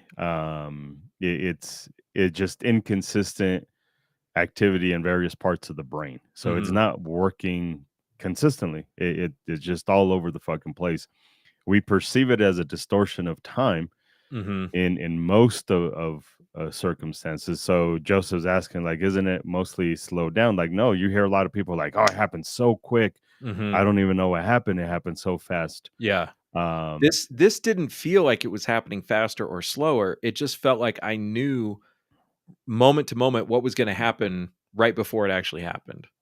yeah, So he got hit and he bounced off the hood and went flying up in the air, right? And so, yeah, like, as he was about to get hit, I'm like, "That dude is gonna smack his head on the hood," and then as he's smacking his head on the hood, I'm almost seeing the way he's gonna fly through the air before he flew through the air. that's And then crazy. as he's flying through the air, I can see how he's gonna land, not just generally speaking, the direction he's going to be, but actually what is going to happen when he hits the ground. How his arms are gonna fall, how his like, even how his hair was gonna move before it actually happened. And it Yeah, wasn't just that I was close, I was, like, dead accurate on all of it.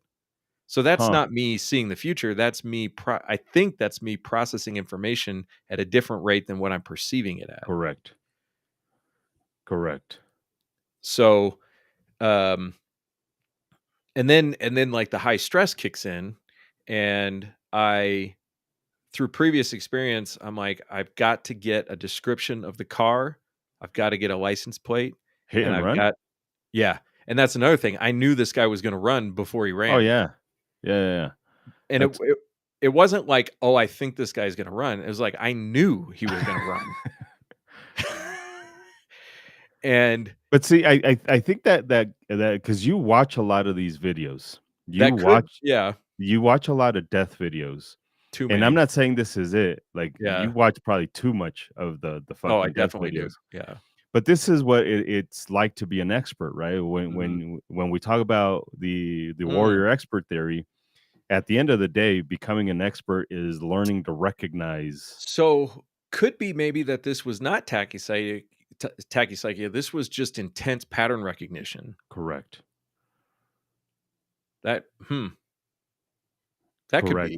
Like you are now recognizing again. You've been ran over Yeah. before. Um, Yeah, and I've eh, seen plenty of hit and runs, both real life and on video. which is crazy. And this is where it gets to those, like when you say pattern recognition and expert theory is the subtle things that you're seeing that you couldn't tell. I couldn't tell you how I knew this guy was going to run, but I absolutely knew he was going to run. Yeah, that's crazy. Um, and so I got to look at the car. I got the color, the make, and maybe the model. I got to look at the license plate, but I couldn't process the information I was seeing on the license plate. It was a Chevy. Yes. How'd you know that? Speaking of pattern recognition, how do Because it's fucking Pueblo and fucking is most well, likely. this was actually in the Springs. Oh, okay. I thought it was because. But let's go 2 for 2. What color was it? See, I'm now you're gonna. thinking. I think this particular Chevy is dark bluish.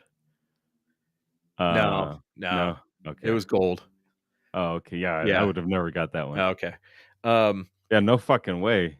Yeah. So the dude was Mexican for no, sure. black dude. Same shit. So the other thing was like I'm trying to prioritize information gathering. Mhm. So the very first thing I did was I got a really good look at the driver. And then from there I expanded out to the car. And then from there I tried to look at the plate. But again, like I said, I saw the plate clearly, but I couldn't process what I was seeing on the plate. I could only process 2 of the characters on the plate. So I can see them really well in my mind. I can see those 2 characters. I can't see anything else on the plate. It's crazy. So, and then I look up and I see that there are people who are already stopping and getting out of their cars. So I decide I'm going to try to follow this guy. But I didn't want to create more chaos. So I was careful about turning the car around. And I was trying to call 911 at the same time. And And you it didn't have a even big occur ass to fucking me. car too. Like that turning radius was Oh, garbage. dude. I would have to drive over things to make a U-turn. So I ended up going through a parking lot to get turned around. But like, there's all these things happen simultaneously. I knew the direction the car was going. There's no reason I couldn't have tried to keep an eye on the car as it was heading that direction.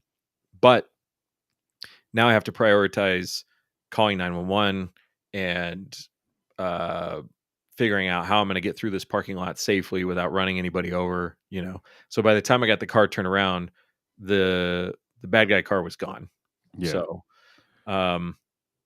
anyway, the gentleman did die yesterday, and I talked to the detective, told him what I saw, and Did you try to render aid? I mean, there's nothing no, you can do. I mean, I saw all these people getting out of their cars, and I'm like, there's He's got enough people help. there Yeah. that there's a good chance that there's somebody who knows what they're doing. I'm going to go after the other car. Also, when I saw the guy hit the ground, my immediate thought was, I don't see any bleeding, and that's probably what I'm most equipped to deal with. So probably not going to be helpful. Let me Yeah. go look for that car. So it's kind of crazy because it's not the first time I've seen somebody seriously injured. It's not the first time that I've seen a hit and run and all these things. So I'm better in these situations than I used to be, but they still like had all these failures because of the chaos that's going on and trying to solve multiple problems at once and not being able to solve all of them effectively. So Yeah, this is what we talk about, right? It's in self defense, and this is why it's really difficult for us to market what we teach because it's so high level, right? Like it's super awesome to market a timer. It's super awesome to market a moving and shooting at the exact same time. It's super awesome to market all that dumb shit. multicam, Yeah. Yeah, fucking night yeah, vision goggles. Like it's easy to market that, but it's really difficult to market processing information. mm-hmm. And that's, I mean, you just experienced it this weekend. That was more valuable in that moment than anything else, is Yeah, information processing. yeah, and the experience I take away from it is a little bit better understanding of the difficulty of doing it, because I would say I'm fairly experienced and also trained, but that doesn't mean that it's all gonna work the way I want it to work in the moment. Because Yeah. looking back at it, I think I could have, and I would have been more effective if I just threw that bitch in reverse and backed up, cleared the traffic, and then flipped around. Yeah. But it didn't even occur to me in the moment to drive backwards down the street, Yeah, 'cause you know, like experience-wise, when the fuck do we do that, right? Like, right, when do we fucking put that bitch in reverse and and fly down the street in yeah. reverse. Yeah, I did see one guy doing that once when I was a kid. He went flying down the street in reverse, came to a stop sign, came to a complete stop, and then just kept going. Yeah. I'm thinking that his drive gear was messed up. He was trying to get home. But, yeah, I mean, it was traumatic in the way that, seeing something violent happen was traumatic, so it was like it weighed on me, but then the other side of my brain's, like, trying to do all this evaluation, Yeah. assessment, like, what do I learn and everything. Um, so New York Adcast said, "Bad joke, sucks they didn't make it." I've already made my share of bad jokes, so don't feel bad. I was making one at the dinner table last night, and I felt really bad about it. So, um, but And what's then really but even that, right? Like, even that is for you Mhm, because you seen the dude get hit, and you find out the dude died, mhm. and, like, your brain doesn't know how to deal with that to a certain degree. Like, you've experienced death and shit like that, like Well, yeah, it's even weirder because I've been in that position. I have been hit, correct. and so it's like you can put yourself in that dude's shoes. But almost out of nervousness, Mhm, your body just goes into this weird thing. I remember when my wife's, uncle died, they told her and she started smiling, and they're like, "Oh, that's a weird reaction," but it's that nervousness, right? It's yeah, that, like, I don't know what to do with this information. yeah, Like, I don't like this information, so your brain kinda goes into this weird default, um, sympathetic reaction, and for mhm, us weirdos, we make jokes out of everything. mhm. Uh, Well, so humor is a way of processing information. Um, this is anecdotal. This is, something that's been throughout human history, and it's also scientifically I mean, it's shown. empirical evidence, right? Like Yeah, we have enough observable evidence of, uh, gallows humor. yeah, Yeah. yeah, So, um and it's coming from a place for most people, it's coming from a place of trying to process the information that your brain is resistant to or finds threatening. Um, so uh, it's funny because in my experience with my family, funerals are always a really good time. Like the way that my family seems to deal with death is lots and lots of jokes. So, my grandmother's funeral turned into basically a competition, like a stand-up competition. yeah. So, Last man standing. yeah, it was kind of twisted because we were all like sort of challenging each other to show who was the favorite of the grandmother. So we were using, our final words to basically one up each other. Yeah, that's hilarious. So, um so Joseph said people don't want to put in the work required for the mental piece, and I imagine it's hard to get buy-in from adults good at something else like their profession. That's that's Dunning-Kruger. Basically, if I'm good at one thing, I must be good at other things too. That's not exactly what is in Dunning-Kruger, but I think it's part of it, which is I am a competent adult, and so if I have information about something, then I can competently do or understand that thing. And my brother puts the fun in funeral. um, so yeah, it's I think it's related to that. And yeah, I mean, it's just like the thing is like you can understand a little bit of this stuff and get by with it, but you don't know all the places where you're deficient at it. Um, Kind of going back to what we were saying right at the beginning, if you don't know what you don't know, it's really hard to process information in that paradigm or in that context. Um, so I may have made the wrong choice by not stopping and trying to help, but I felt like I knew enough in the moment to say that that's not the best place for me to try to be right now. The best place for me to try to be is maybe to try to find this guy to keep him from getting away. But Yeah, I could have been and wrong. Like, that there could be a lot of things that I missed, you know? yeah, that goes back to shit we've talked about before. And it's this idea of students asking, "Did I do the right thing? Did I not do the right thing?" I don't Mhm. know. Yeah. But you did things, and that's probably better than not doing things, or maybe you fucking made it worse. Yeah. But there's no reason to one dwell on it and then uh th- question it at this point. There's nothing you can do about it. Yeah. Um, and I'm not saying that for you, you know this, Mhm. but like just in general, right? As students, um, you made decisions and you have to accept the decisions that you made. Mhm. Like, and that's why the information processing is so fucking crucial. Mhm. I don't care how fucking fast you ran through the parking lot, you made a choice. Mhm. Um, whether or not you helped the dude, you made a choice. It, Yeah. it was a fucking choice you made in the moment. Yeah. And I think what was guiding my actions in the moment was don't make this worse, right? Don't create more chaos and danger than already has happened. Were you So, alone? yeah. Yeah. Yeah. If I did see this guy, I wasn't going to confront him. I was just going to be able to tell the police where he was. You know, I wasn't going to go out and put myself in danger. I wasn't going to go flying through traffic and, and all this stuff. I just, hey, if I can follow this guy, I'm going to follow him. I think that the victim has enough help right now, and I'm just going to do Yeah. what I can to catch this guy. But um, So now that fool's out on, he's facing felony murder charges. yeah, yeah, they haven't got him yet. It sounds like they know who he is, but they haven't caught him yet. That's not what the detective said, but he said enough, and I'm like, I think they probably know who this guy is. So Yeah, I mean his car is very unique. Not too many gold yeah, Chevys. yeah, and I think they have him on camera inside the Safeway, and maybe might even have his credit card information.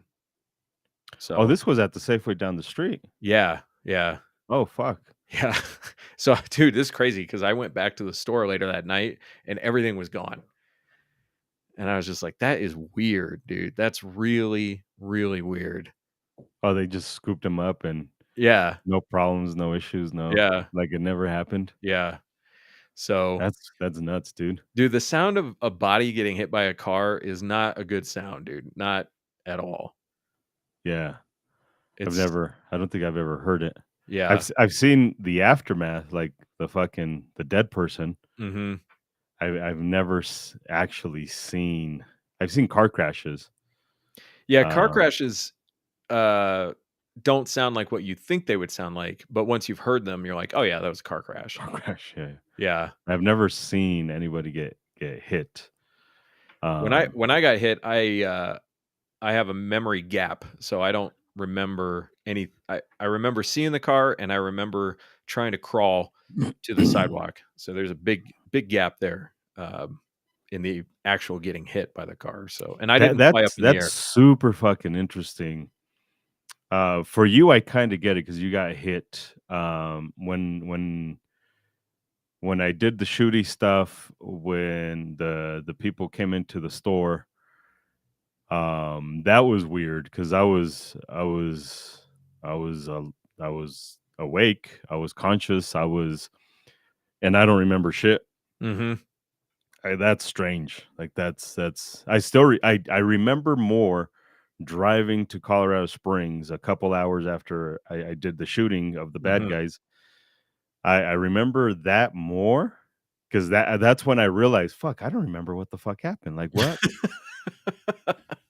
because now I'm processing everything. Right now, I'm like, Yeah. what the fuck happened? Like, is this real life? Yeah.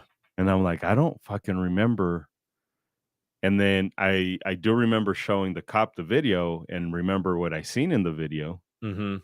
And then later on, I remember playing the video, and then that's what I remember more is afterwards when I Yeah. got back and I played the video, and um, that was so it's bonkers to do something so traumatic and then not remember shit of it. Like that's fucking weird. How the Yeah. brain is just like I got this. Yeah. Going back to the pattern recognition for a second, and in information processing, because we talk a lot about this in the class and like the ability to process information. Um, so the when he got hit Yeah. initially, I mean, he got hit hard, so he bounced off the hood really hard. Uh, his body went into a fetal position while it was flying through the air, which indicates brain trauma and muscle contraction based on specific brain trauma. And I remember thinking in the moment, "Oh, that guy's fucking unconscious." Huh. And then I saw him hit the So ground.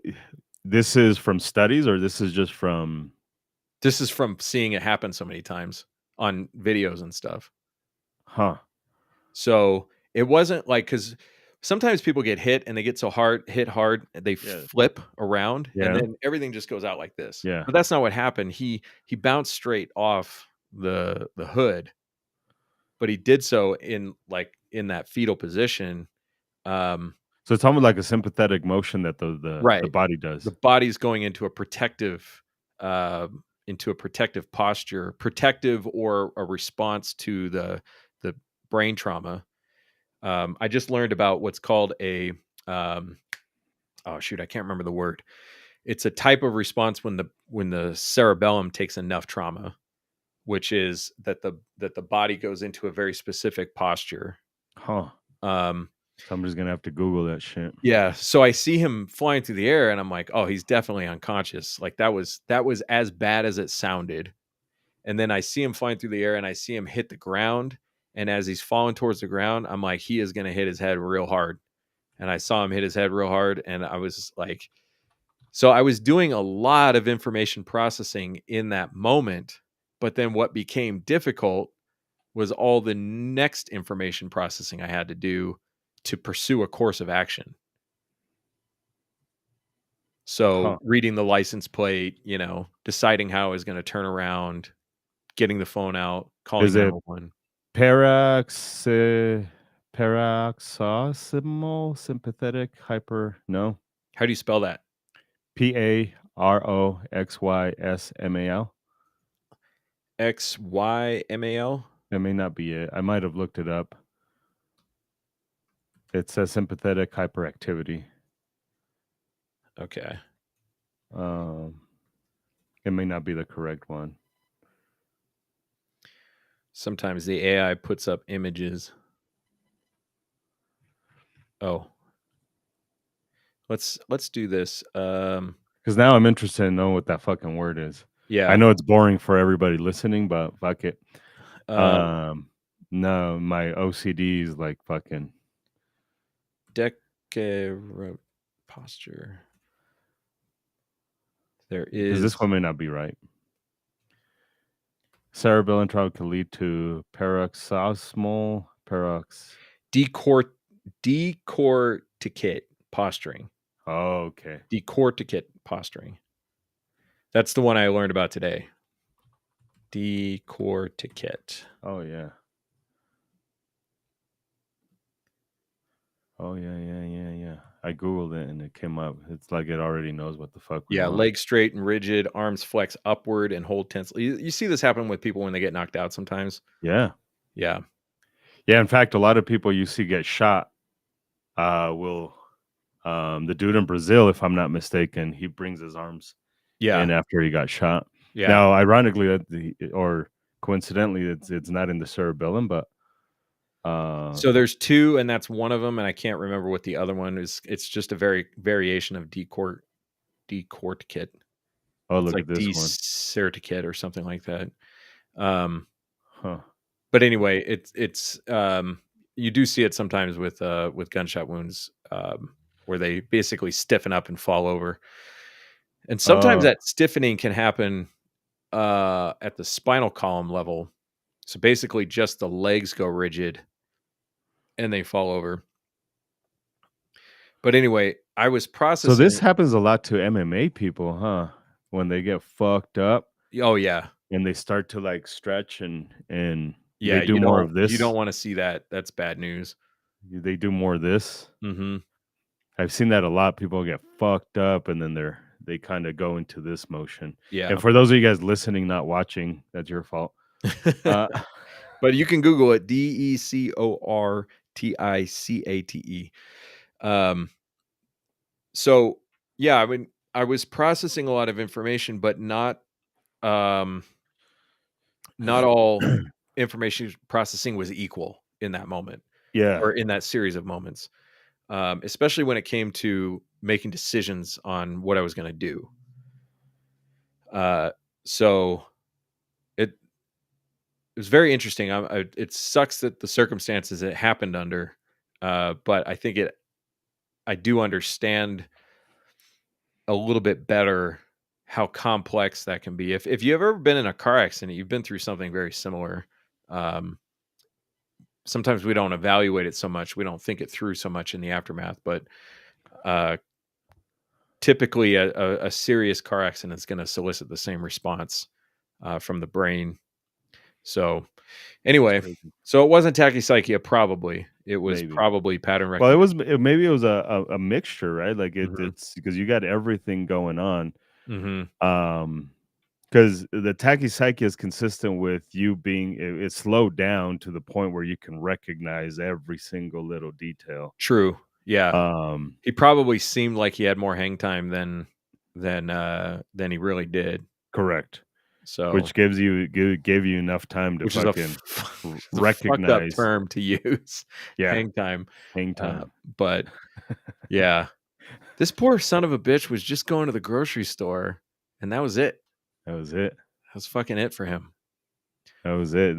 That's encouraging. Now that I'm walking a lot more,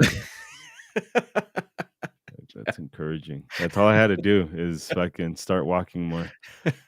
Uh, So, this is something else that I'm not totally sure about, because I only saw this out of the corner of my eye, but when I was turning onto that street, I swear that this guy almost walked in front of a bus, and I oh, so the think Grim Reaper was fucking chasing that this was motherfucker, like huh? Final Destination, because I think that he had the light and that the bus may have actually run a red light.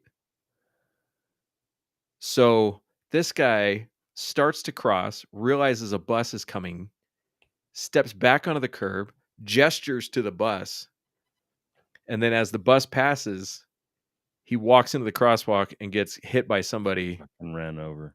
Yeah.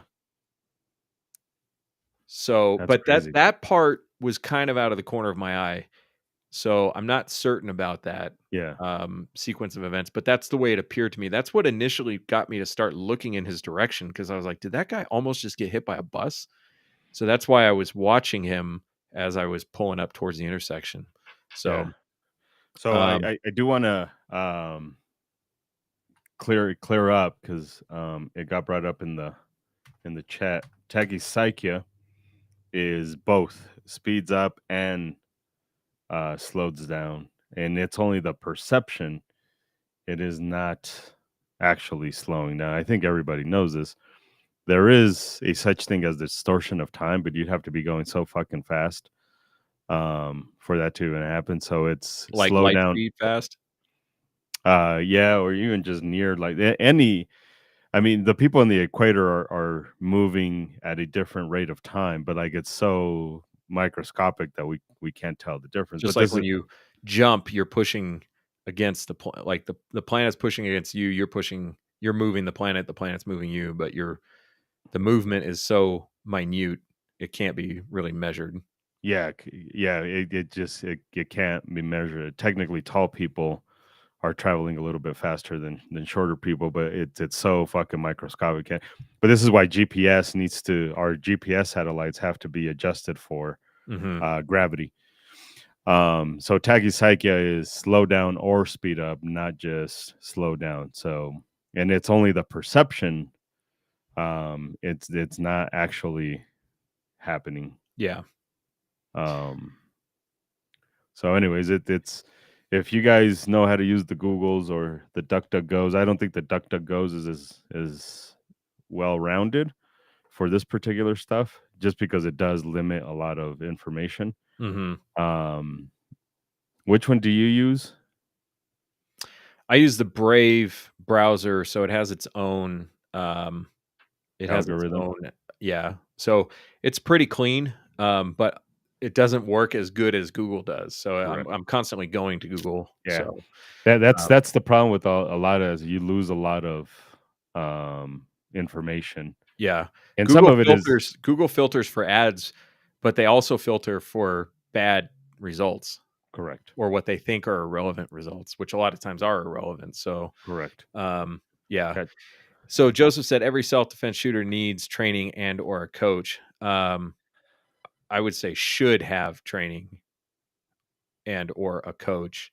Um, there's plenty of self-defense shootings that happen that prove that you don't need training necessarily, because need would mean if you didn't have it, you wouldn't be successful, and that's not true. You can be lucky and successful. You can be unlucky. You can be trained and unlucky. But a responsible shooter or a responsible defensive person would seek out better ways of being, or seeking out ways of being better at the thing that they're trying to use to defend their lives with. And the benefit of training in a coach is that you get somebody else who's watching you, who can correct your errors and hopefully can explain things in a way that you understand them. You don't need to be a subject matter expert in order to be a responsibly armed person. Yeah. Um, like the term subject matter expert to me is a really intimidating term because I look at all the things I don't know and I'm like, like, I don't know what to call myself. I don't feel I can call myself a subject matter expert because it seems like there's so much to learn. But if your goal is to pursue relevant knowledge, then that's the responsible behavior, Yeah. uh, is the pursuit of the knowledge. So, Yeah. um, yeah. Nice. Well, been I 2 need to hours. pee. You probably need to go I need to go snort pee. some vapor rub and inject some herbal tea. This has been weird. Like I'm feeling it a little bit, but I'm Hmm. not not super super super super sick. So Hmm. we'll see what the fuck happens. But I do need to go pee though. Yes. So I'm gonna go pee, and I'm gonna do that. I'm gonna do this stupid thing. See, Don't forget the raffle. raffle $5 tickets for a Vepr in pepper. 7.62 by 54R. It's a collectible. It's an awesome shooter, and the raffle ends in a couple weeks. $5 tickets. If all tickets sell, your chances of winning are 1 in 2,500. All tickets are not going to sell, so your chances are even better. And it's all for a good cause for the legal fund to help us fight Legal the fund. tyrants. Remember, we're suing people, so this is to help you guys out. It doesn't benefit Isaac or I in any way, shape, or form. If anything, Oh, this was a big net loss so far. yeah, But that's, I mean, it is raising money. But correct. yeah, Yeah, quit being cheap, fuckers. $5. Get on this. Win a Vepr. If you don't know what a Vepr is, go Google it. it comes with ammo too. Comes with ammo. Mhm. Not the ammo you want, but the ammo you need. Yeah. Um, it might come with the case if you're local, all of that shit. So, yeah, join in on that shit. I appreciate you guys' time. Thanks for sticking around. Tell people about this shit so we can Thanks for all the have comments. more human. Yeah, for sure. Thanks for all the comments. We'll see you sometime. I think maybe, unless I go walking and don't fucking return. Walking in traffic.